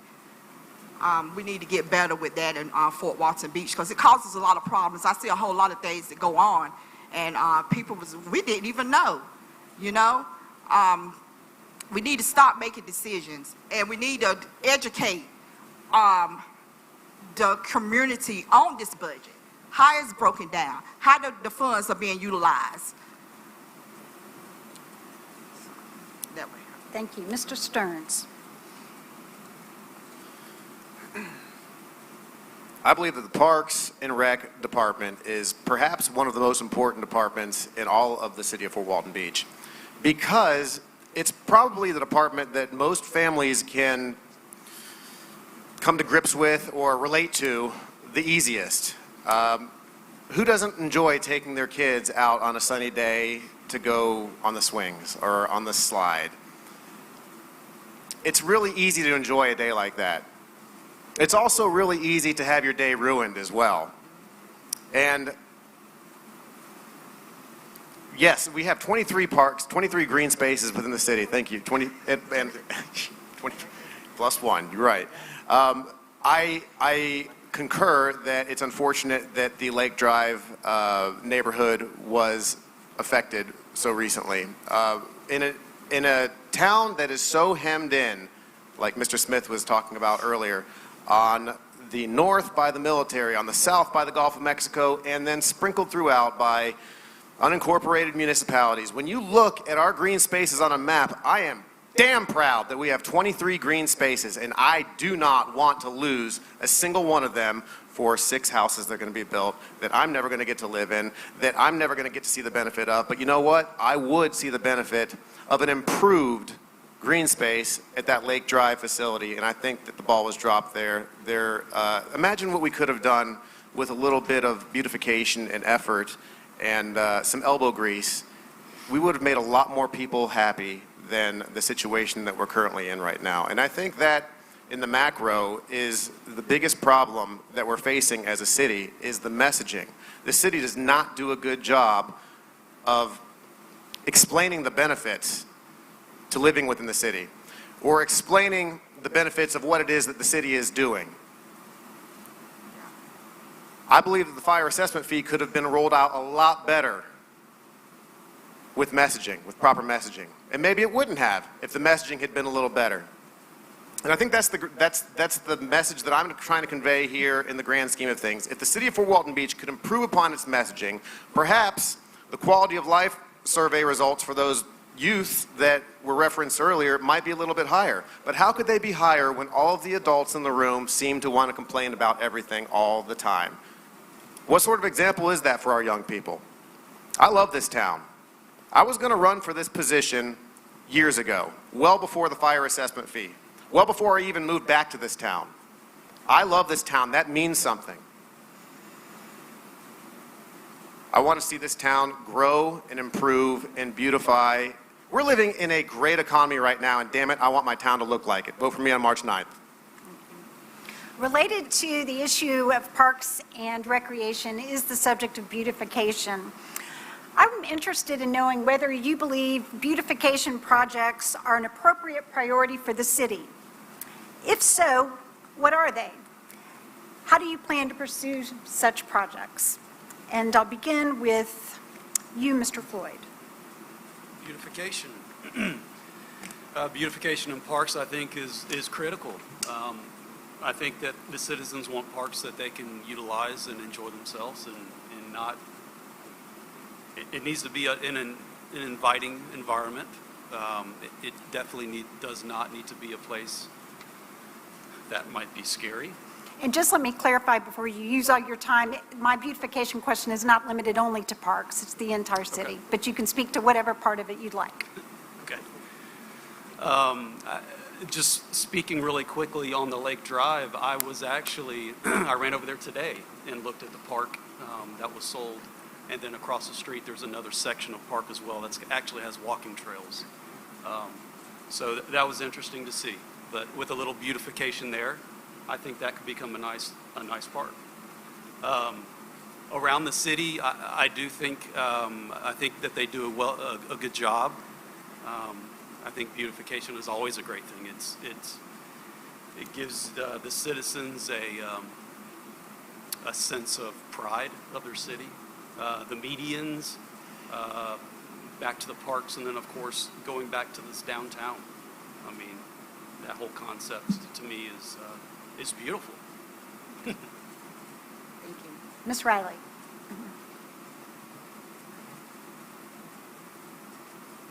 I'm going to piggyback a little bit off Mr. Floyd, and I would like to say that I absolutely support beautification of the city of Fort Walton Beach, and he's absolutely right.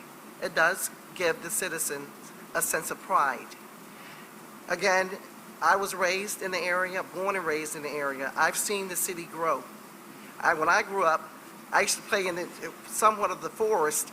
It is now the Santa Rosa Mall. So I look around the city and I see how the city of Fort Walton Beach have grown.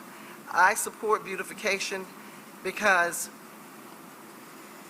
it attracts tourists, which bring in tourist development dollars. It attracts people from all other states and all other counties. When your city is maintained, you have nice green space. I'm 100% supportive of green space as well. So where do you get the money? In terms of continuously keeping up with the maintenance of the city and having your city being awarded the most beautiful city in the world. That's what I would like to have for the city of Fort Walton Beach. We need to focus on resources, any type of grants that we can get to make sure that our city is being kept up and maintained. There are several different things that I would like to be a part of if I'm elected to the city council. I believe in the community gardening, and I was so proud of the community garden that we established in the Greater Sylvania Heights neighborhood. So that's a great way to beautify the city as well. but making sure that the downtown area and making sure your mediums, everything is well maintained. It's just a beautiful thing to know that your city is being kept up and well maintained. So, thank you. Staying on the subject of beautification and improvements, Mr. Walker. Yeah, thank you. I was sitting here thinking about it, everybody's conversations we've all been having, and one of the things that I noticed early on is I spent a number of years in a strategic planning group, and so early on in my investigation as to what was going on, trying to get a handle on what they were doing and why they were doing it, I went to their strategic plan. And their strategic plan was quite broad, a lot of broad strokes there. So I believe that it was done in 2018 and 19 as part of a strategic planning with many things found and discovered, and the only thing that I can find that came out of it, and it came out of it immediately out of the gate, was the fire assessment fee. That was an immediate event of it. If you go and look, and I encourage everyone to get a copy of it, you can find it. I believe it's on their website, but if not, you can ask the council for it. Get a copy of that strategic plan and see if you can understand what the city's doing. And I would suggest that it leaves a lot open to the imagination. So I would love to see that strategic plan further developed, so that when a newcomer comes into town and they say, hey, what is Fort Walton Beach about? Where is it going? What are they doing? Send them a copy of the strategic plan, let them look at it, let them see all departments, all divisions of what they're going to do. We're increasing training in the fire department. We're increasing it and here's our budget for it. But also in that same strategic plan, it called for civic engagement, which, we were all excited about. But there's been no civic engagement outreach. There's been a fire assessment fee that was passed against overwhelming opposition of the people. And City Council basically told us they knew what was best for us, and one day we too would understand how smart they were. So it's very frustrating when overwhelming opposition is presented, and we have that kind of response from the current City Council members, minus one. Councilman Schmidt has been a solid representative of the voice of the people, and I appreciate him. He's got my vote. Thank you. This question relates to what some in bigger cities might call environmental injustice. I'd like you to describe your awareness of any environmental disparities among neighborhoods in Fort Walton Beach, such as poor neighborhoods that may suffer from stormwater runoff or drainage problems or hazardous waste. If you're aware of those, just please give us an idea of what they may be or they may not be, and how you might recommend tackling those issues. I'll begin with you, Ms. Riley.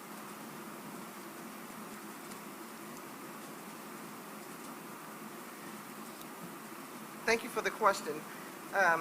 I'm very much aware of some of the environmental issues that we have had in some of the local areas within the city of Fort Walton Beach. And specifically, I'll go back again because this is what I know I can speak on, because I've been a part of the environmental justice issues that were faced in the greater Sylvania Heights, Combs New Heights community. So I have worked many years at the local level with other community leaders and tackling the problem of environmental contamination, water contamination, so many different areas of contaminations in that particular community. So having said earlier, designation is one of the things that we obtained in that community at Brownsville area based on contamination and cleaning up the environment and making sure that we can bring in more businesses and revitalizing that community. Well, we can get businesses to invest in the community and come back to that community and make that community known that this is a historical, one of the historical African American communities. We want to get it cleaned up. We have children and families that deserve a quality of life. So environmental justice issues are very important in that area. Storm runoff is very important. We've had to deal with the industrial park, with the water, with contamination there, water running off into the community, and then in the Northgate Estate area, right behind that particular community. So I've worked very hard to tackle that problem with other leaders. And I can tell you it's a very, very important issue. And I would like to address any area in the local city and local community of Fort Walton Beach. I would like to address that as a city council person. I would like to bring in those resources. I would like to bring in the success stories that I have experienced to make sure that we can clean our community, keep it clean, and environmentally free. Thank you. Thank you. Mr. Murphy. I do some work with Choctawhatchee Basin Alliance. I do a lot of pro bono work with them, and my friend Allison McDowell, she called me a couple weeks ago, and we were discussing just that. And then I went down and was talking with some city workers about our situation here locally. I think it all spawned from, I heard chatter about possibly doing away with the golf course, and then she was calling me to say, we could use that land for this or that, and she was talking about stormwater.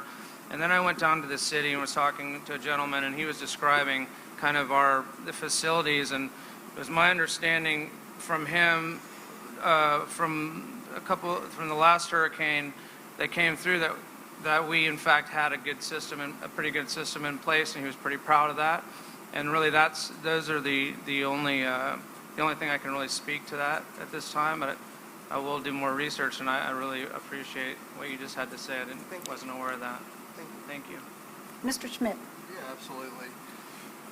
Making it a priority with all the different municipalities and the different counties that impact our stormwater systems, like Mr. Stearns alluded to earlier on with annexation, it's making it a priority with the different municipalities and the different counties that our stormwater system impacts. We got to say no to some things so we can afford some things like this.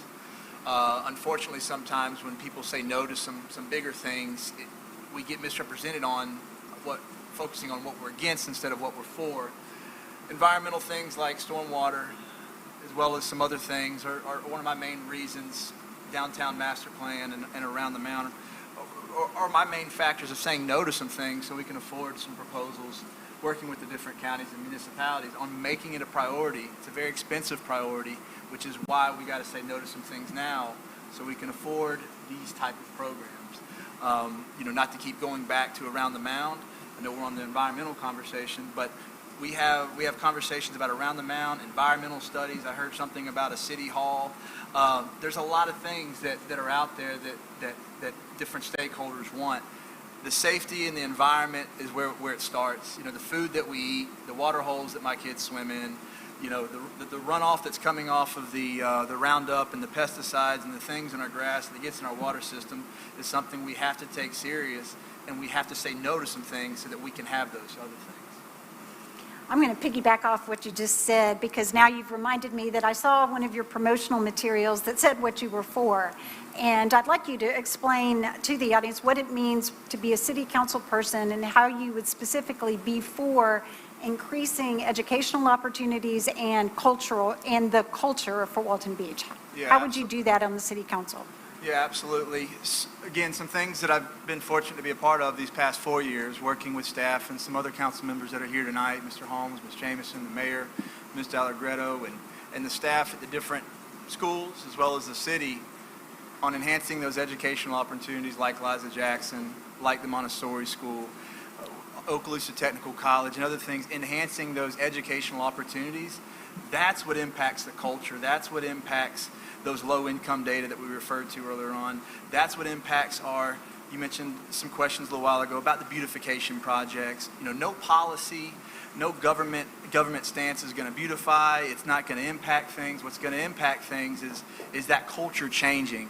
So with the 30 seconds I have left, it starts with education. Education in the home, how we educate in our school systems, focusing more on filling up these empty classrooms that we got because of the pandemic, and bringing those technical skills home to the local schools instead of busing our students to one technical college that they have to reach throughout the county. That's how we shift the paradigm. That's how we shift the culture, and I'm looking forward to seeing that hopefully for 4 more years. Thank you. So you've heard several references up here this evening to the budget being for things, being against things, and inevitably that brings a discussion of if you don't like the budget as it is or how is it projected to be, what would you do about it? And specifically, what would you cut or eliminate in terms of services or projects? Mr. Roehrig. So, being in the military for 20 years, we deal with budgets quite a bit. The big thing we had to do is strategize and stratify those numbers of what. So we have to sit down with the various departments. We don't want to cut too deep, and we have to prioritize what they're going to be. I like to use a numerical analytics, find out what their burn rate, what they've used in the years past. That is the best sensible approach to make sure that we don't harm one department or the city runs into some serious issues where they look like certain areas are in neglect. And that's the most admissible way, in my opinion, that we've been successful in the past where military, very large budgets, is to get input, to sit down, to have buy-in. It's very difficult. It's going to be very contentious. That's what budget process is. But sit down, but don't do it just random, start cutting in certain areas. What we need to do is need to get input, sit down with those departments, input from you, the citizens of the community, and make those tough decisions. That's why we're elected. We have to make those tough decisions. So we're not always popular. It's not always fun with budget cuts, but there are certain areas that maybe need to increase and decrease. But that's why we're here. That's why you elect us, to make those hard choices. In terms of the homework you've done just to get ready for this election, do you have one right now that you would say, if you had to pick one, what that would be? What? Whether it's a department, a program, a service, or a project. Well, honestly, I haven't looked specifically at a department to cut. My approach is going to be a little bit of injection of technology in there to speed up some things and help speed like just processes and services. And the plan is not to put people out of work or decrease jobs anyway. It's to speed things up. So there's services we pay for that maybe we can automate. All the employees will still be there with their same benefits, but we can use technology a very smart way, just that we don't have to spend time. So we can really, with automation, instead of maybe somebody spending 20 minutes a day on something, maybe it's a minute. So I do that on base as an engineer as well. We automate a lot of things. It'll be better for you. It'll be better for the employee. And I think overall the community will look better just on how efficiently we can do that. But technology is the way I look at it. I think we have a lot of inroads. They've started it and they have some good processes, but I have some good ideas how we can do that where we don't shake too much the fabric of the city employee. We don't want to do that, but we do have some areas, and with technology, that's how I do it. Thanks. Okay. Same question for Mr. Schmidt. Glad you asked this. I actually feel like this is specifically directed for me. Everyone might get this one. I know. Yeah, so I had a great conversation today with the Parks and Recs director, and I think this is kind of like there's two solutions here. When I look through the budget, I look at the most egregious thing that I see out there. Right now, currently, our golf course. It's lost $2.5 million over the last 5 years. When I tell you it's lost $2.5 million, it was budgeted for a $2.5 million loss. Now, the actuals came in and were actually a lot better than what was budgeted for.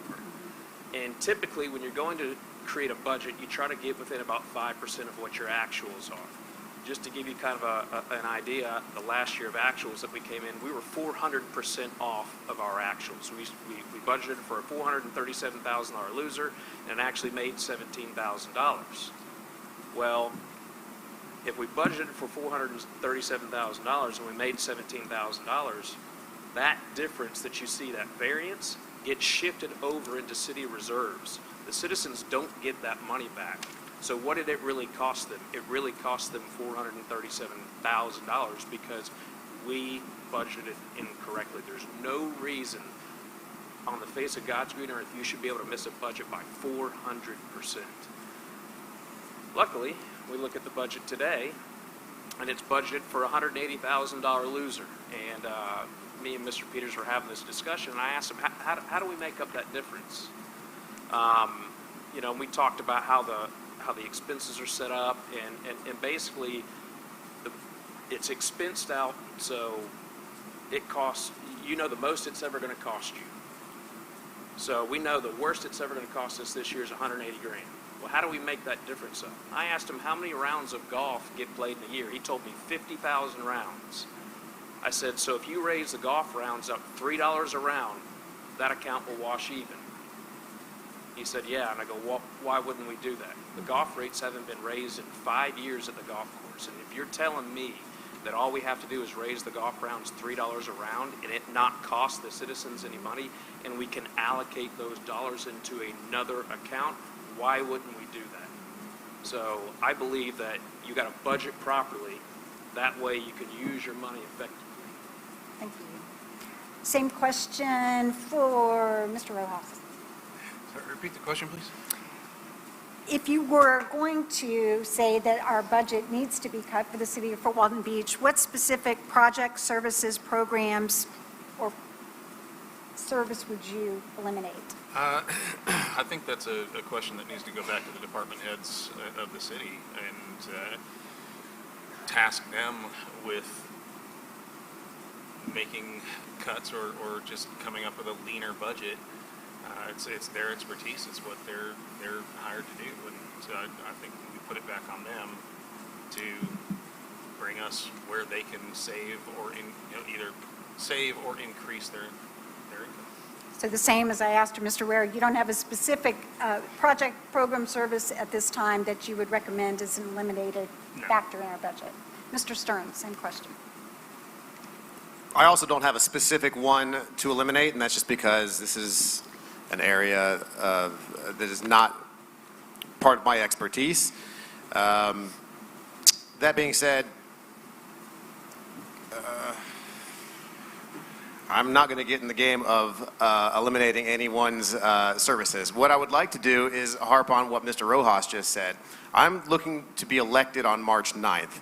I am not looking to run the water department or Parks and Rec. I'd say right now I'm not even qualified to do that. All right, I would acquiesce to the heads of the department first while I'm getting my bearings in this job. I'm coming into this job not knowing everything. All right, I'm good at a lot of things, not everything though. So while I don't have all the answers right now, I do know how to find them, and I will find them. What I would like to say though is that it would be nice if city governments would operate their budgets the same way that we do as individuals, where we actually have skin in the game. I think it's not necessary to know all of the ins and outs of the language that's being spoken about with respect to this particular subject matter. I think it really all boils down to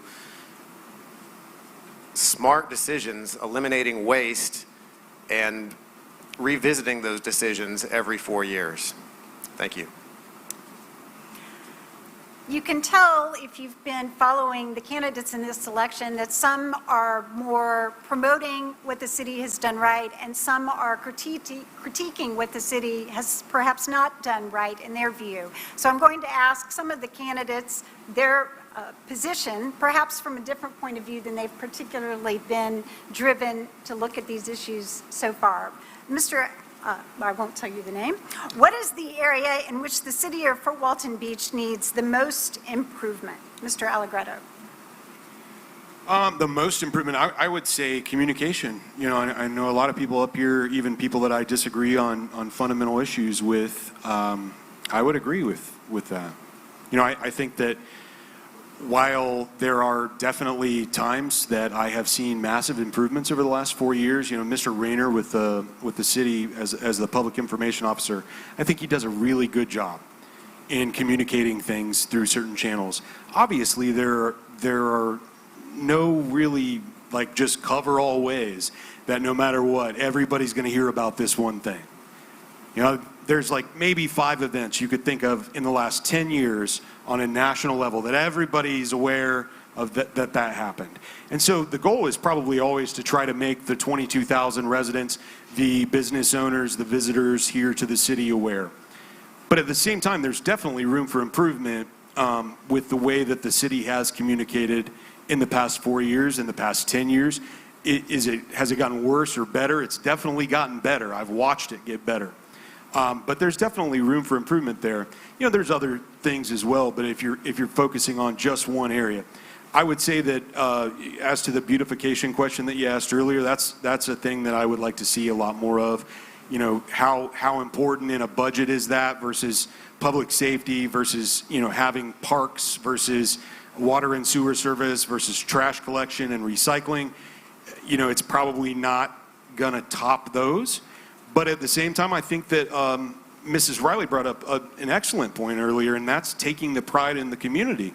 And the more prideful that you make people feel about this community and this city, the more likely they are to chip in to do those kind of things, to say, hey, this branch fell down here in this park. I'm going to just pick it up myself because I'm walking through the middle of Ferry Park, and I know that I don't want somebody to trip over it, the next person that comes through here.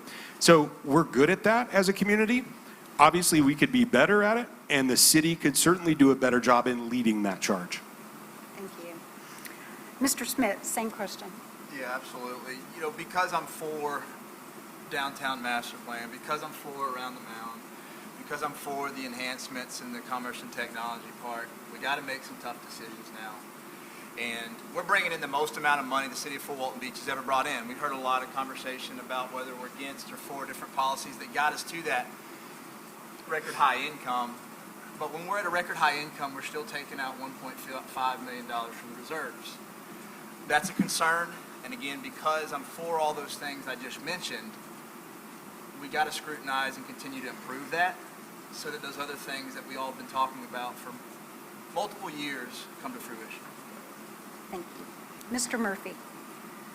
Well, coming from bigger cities in Los Angeles, when we come here, I don't see a lot of the problems that a lot of the other folks see. What I see when I come to town as I try to look at it, I see a lot of things positive. I see public safety enhancements, roads and sidewalks, one hopeful place. I'm a huge advocate for recovery. I see a lot of gaps in going to treatment and actually having success in sobriety. That's something that's dear to my heart, something I struggled with many years ago. In terms of I'd like to see us as residents of the city take more responsibility of our own properties. I think pride in our communities. I think we should take care of our buildings. I think we should mow, blow, and edge our properties. I think we should stop leaning on the city as much as we do for a lot of things and stop complaining. But I think in terms of what I see the city doing, it's all been positive. I'm extremely excited for all the things that I've seen. All the people I've talked to that work for the city are extremely motivated.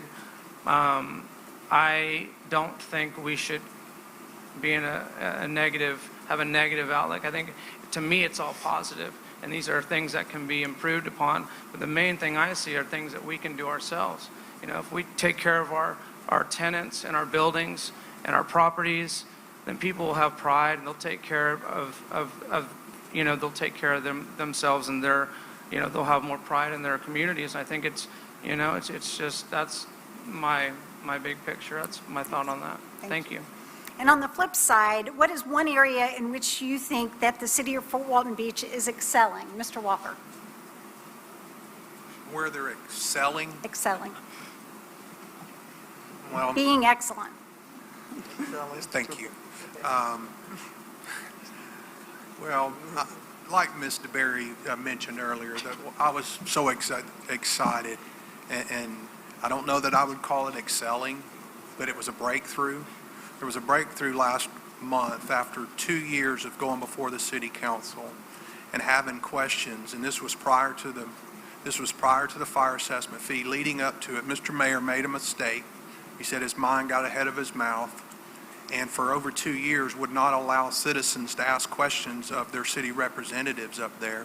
4 of those members were passed the resolution that Mr. Mayor said was preventing us from asking questions, and not one of them spoke up on the citizens' behalf and said, Mr. Mayor, actually it is the place for questions. It is the place that we want to do it.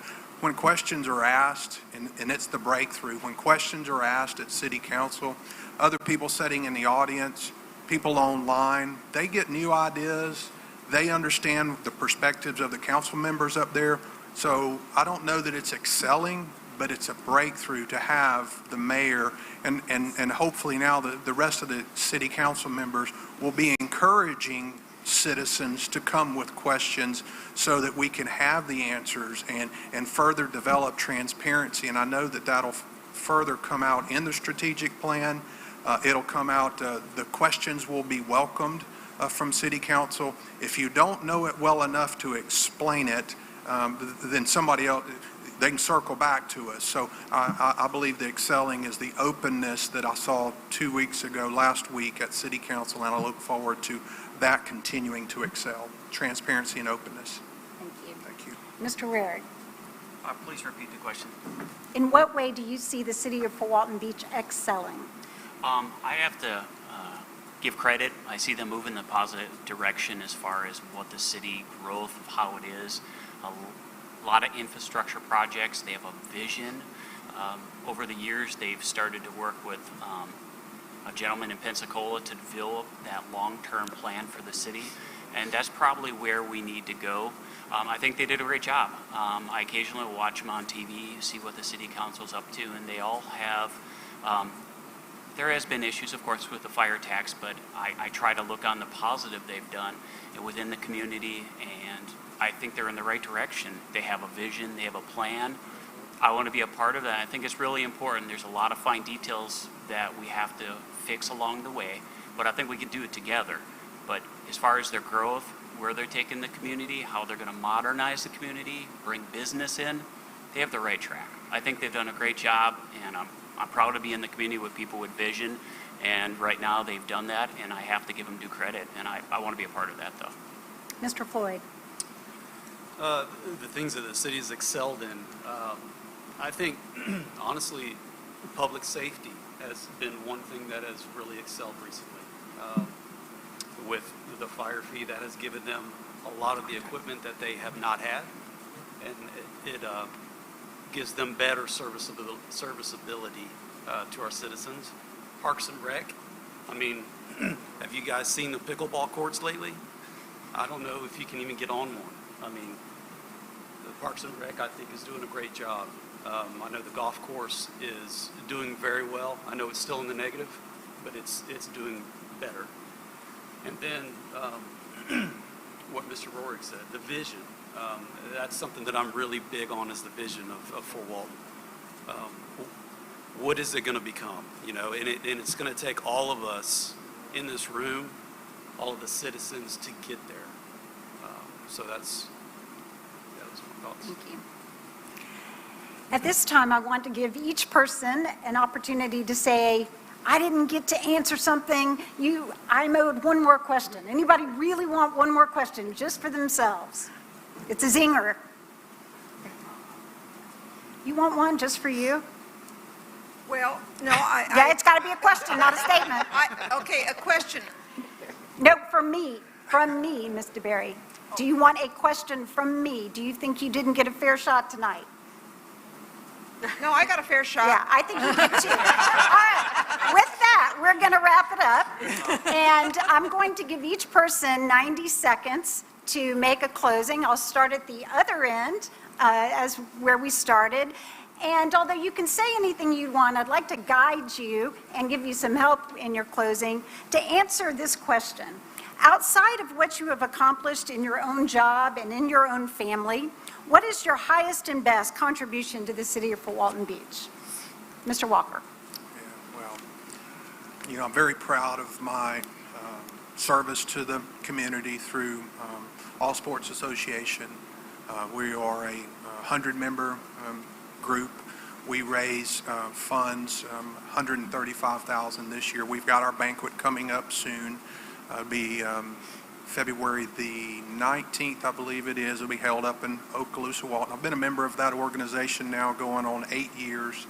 I believe that sports and athletics and the experience of winning and losing for our young men and women in the community is just, it's so meaningful to them, to us all, when we can go through that. When they become adult and know the thrill of victory and the agony of defeat, and the good mentors, the coaches, the leaders that are in our athletic community here is outstanding, as in so many communities. But I'm proud to be a part of that organization and continue to raise money for those those causes. Ms. Vazquez. Outside of what you have accomplished in your job and in your family, what is your highest and best contribution to the city of Fort Walton Beach? I have, through being a union representative and being CEO and founder of Speak Justice, I think I have contributed in bringing more Black women together. We're seeing diversity here on the platform. We're reaching out more. We're participating more. I'm bringing a community together. I did, I think, about 4 protests. I brought different races out there, and I just think as a whole, I'm just doing great things here in Fort Walton Beach far as unity, bringing people together, just contributing to a better life and a better stay here at Fort Walton Beach. Mr. Stearns. Thank you. I believe that my biggest contribution to the city of Fort Walton Beach is my ability to bring people together. I started Fort Walton Beach What We Did 12 years ago. It has now grown to 21,738 members, which is consequently higher than the city population itself. One of the things that I'm most proud of is my service to this community. It's hard to talk about, but I built this group, Fort Walton Beach What We Did, from Greensboro, North Carolina, because I love my hometown. After building that group, I was asked to participate in other volunteer opportunities. The Choctawhatchee High School was celebrating their 60th anniversary in 2012. I was asked to help get the band back together. So what I did in coordination with some fellow alumni was I started a nonprofit 501c3 called the Choctawhatchee Style Marches Alumni Association. The goal of this association is to preserve the history of the Style Marchers organization while at the same time supporting the current band. For the 60th anniversary, we were able to raise more than $20,000 that went directly to the current band. And that is probably the continuation of the CSMAA. That is probably the thing that I hang my hat on and am the most proud of. Thank you very much. Thank you. Mr. Schmidt. I'd say mine's yet to come. So the second I get up on that council and I'm elected, I think that's when you're going to see the greatest contribution that I have provided to the city. You know, I don't take giving up time with my family lightly, and if I'm all in on this, I'm going to do everything I can to be a voice of the people that I feel like is not there. And I think that's the greatest contribution that I have yet to give to the city. You know, outside of that, you know, I mean, as a car dealership, everybody comes in your store asking for sponsorships and stuff like that. We do our best to support our community in any way, shape, or form that we can. You know, I can't really take credit for this, but, you know, my parents got together with the Emerald Coast Fitness Foundation and are probably one of the main reasons why we have a swimming pool in the city of Fort Walton Beach, the only one around. You know, the kids' swimming programs pretty much got axed because we didn't have a pool after the YMCA went out. Now we have a pool where the kids from the local community can go swim at, and I'm pretty proud of that. I don't really talk about it, but I am. You know, it's named after my grandfather as well, so that's a pretty cool thing. But yeah, I think my greatest contribution is yet to come. Mr. Schmidt. Yeah, absolutely. You know, reflecting on a lot of different things, I'm going to start here. We're in a time this past year of some very divisive areas, and before we got to that point, I'm very proud of being a part of the process of selecting Chief Page. And we were at a time in a very divisive season in our country and our community. Local NAACP had a prayer vigil, and you know, Chief Page and that leadership at the NAACP really hit it off, and Chief Page said, what can we do to help? And in a time that those little moments can really shift a community to the point that there was so much unity between Chief Page, our police department, and the NAACP at that time, where it was either Mr. Williams or Reverend Dexter Scott made it known that we are not going to vandalize. This is not the place for that. That goes back to that culture that I was talking about earlier on. It's very proud and very fortunate that we have organizations that work together in unity and with folks' leadership like Chief Page, as well as very fortunate to broker and facilitate a conversation with some very generous people about 5 years ago when our recreational facility chose to go to a membership structure where our youth are paying a membership to be able to facilitate in the conversation. We raised memberships for 200 youth to be able to access that facility with generous people. So, Thanks, Mr. Schmidt. Mr. Rojas. Well, Mr. Smith stole my answer, so I'd have to say it's been the opportunity to serve on the Code Enforcement Board for the city has been an eye-opening experience for me, and it's, I think, probably the best thing I've been able to do for the city thus far. Mr. Roehrig. Thank you.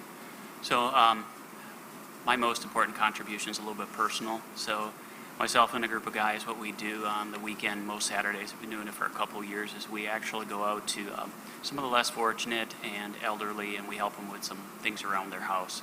Now it's a blessing for them as well. It's a blessing for us. So that's very important. It's kind of pay it forward. Those sweet people, they helped us along the way, and I think it's the least we can do. So I'm probably the most proud of that. Those and my friends, we do that because at the end of the day, I'm hoping that I take my kids along and they help as well. Handyman, cleaning up the yard, things like that. You pay that forward. This hopefully one day that next generation will help us when need, and that's probably the most important thing I'm proud of. Thank you. Ms. Riley.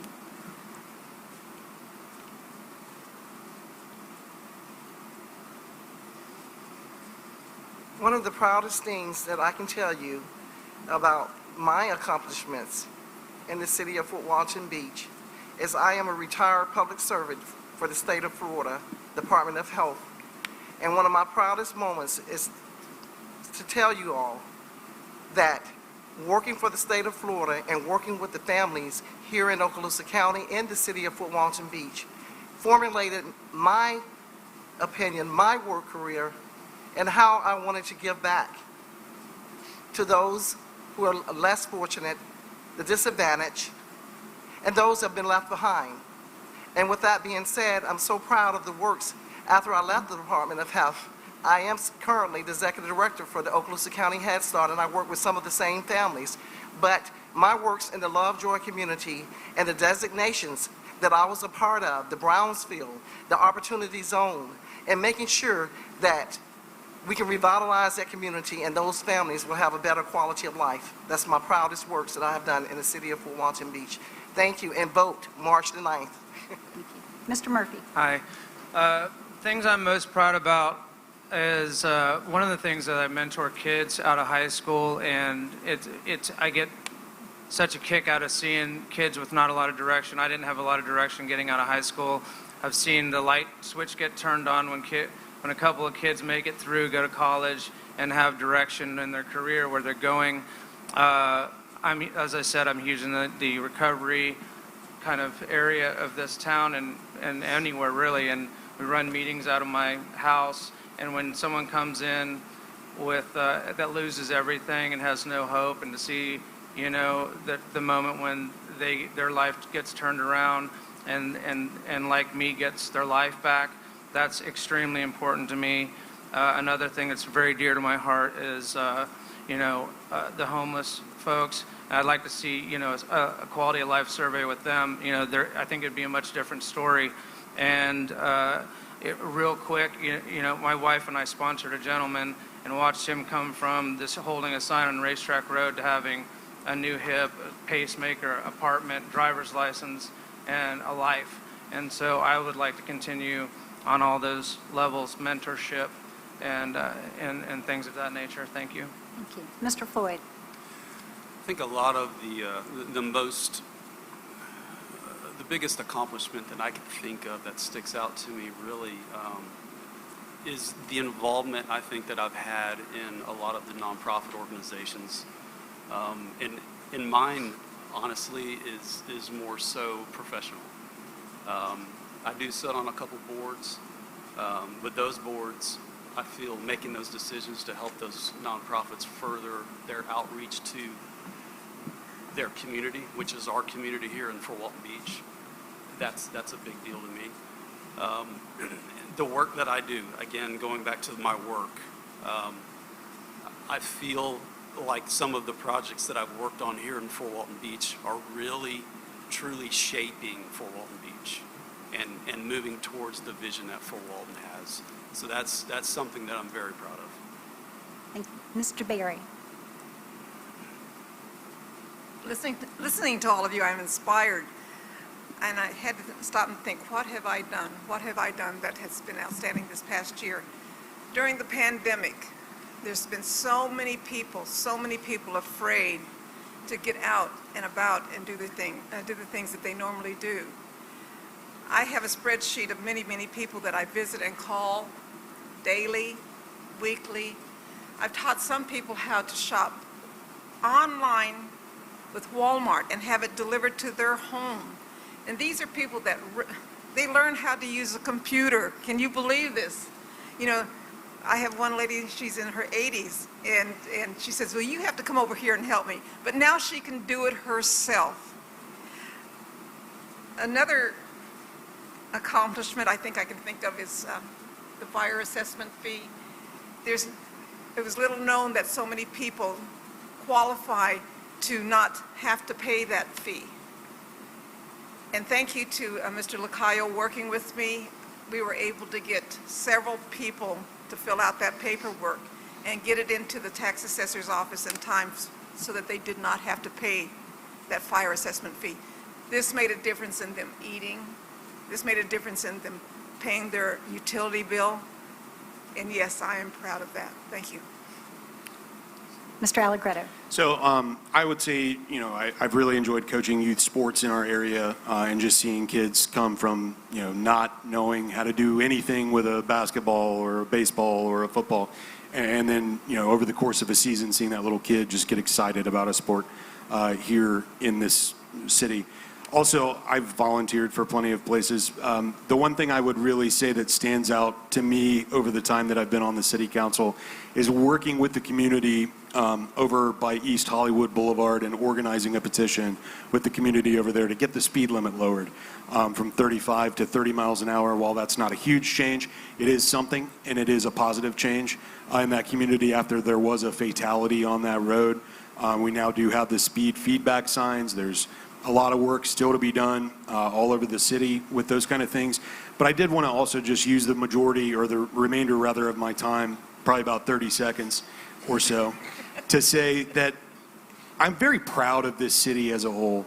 We're really moving in the right direction. And if you just look at project after project and the things that are going on versus, you could go back to 1964 when the Brooks Bridge was built, 1994 when the first Brooks Bridge Authority was created to study what do we do, 2003 another one, and then dissolved, and then nothing. So now here we are, 2021, and fiscal year 2022, it's funded in the state budget to build us a new Brooks Bridge. And that's because our community came together, and we're in a good place because of that. Thank you. We're all in a warm and happy, mushy place, Mr. McLaughlin from the Daily News. Do you have any follow-up questions at this point, or do you want to pass and ask yours offline? I'm good. You did great. I would just like to say, from me personally and professionally to each of you, I judge my friends and my enemies by whether your heart is in the right place.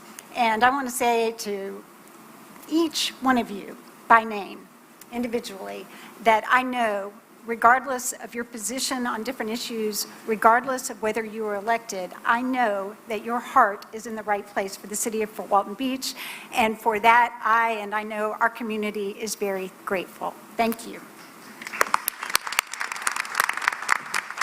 Thank you all for taking the time to participate in this process by learning about these issues, whether you're listening online or live. We appreciate you, and do vote March 9th. Thanks. Good night. Yes.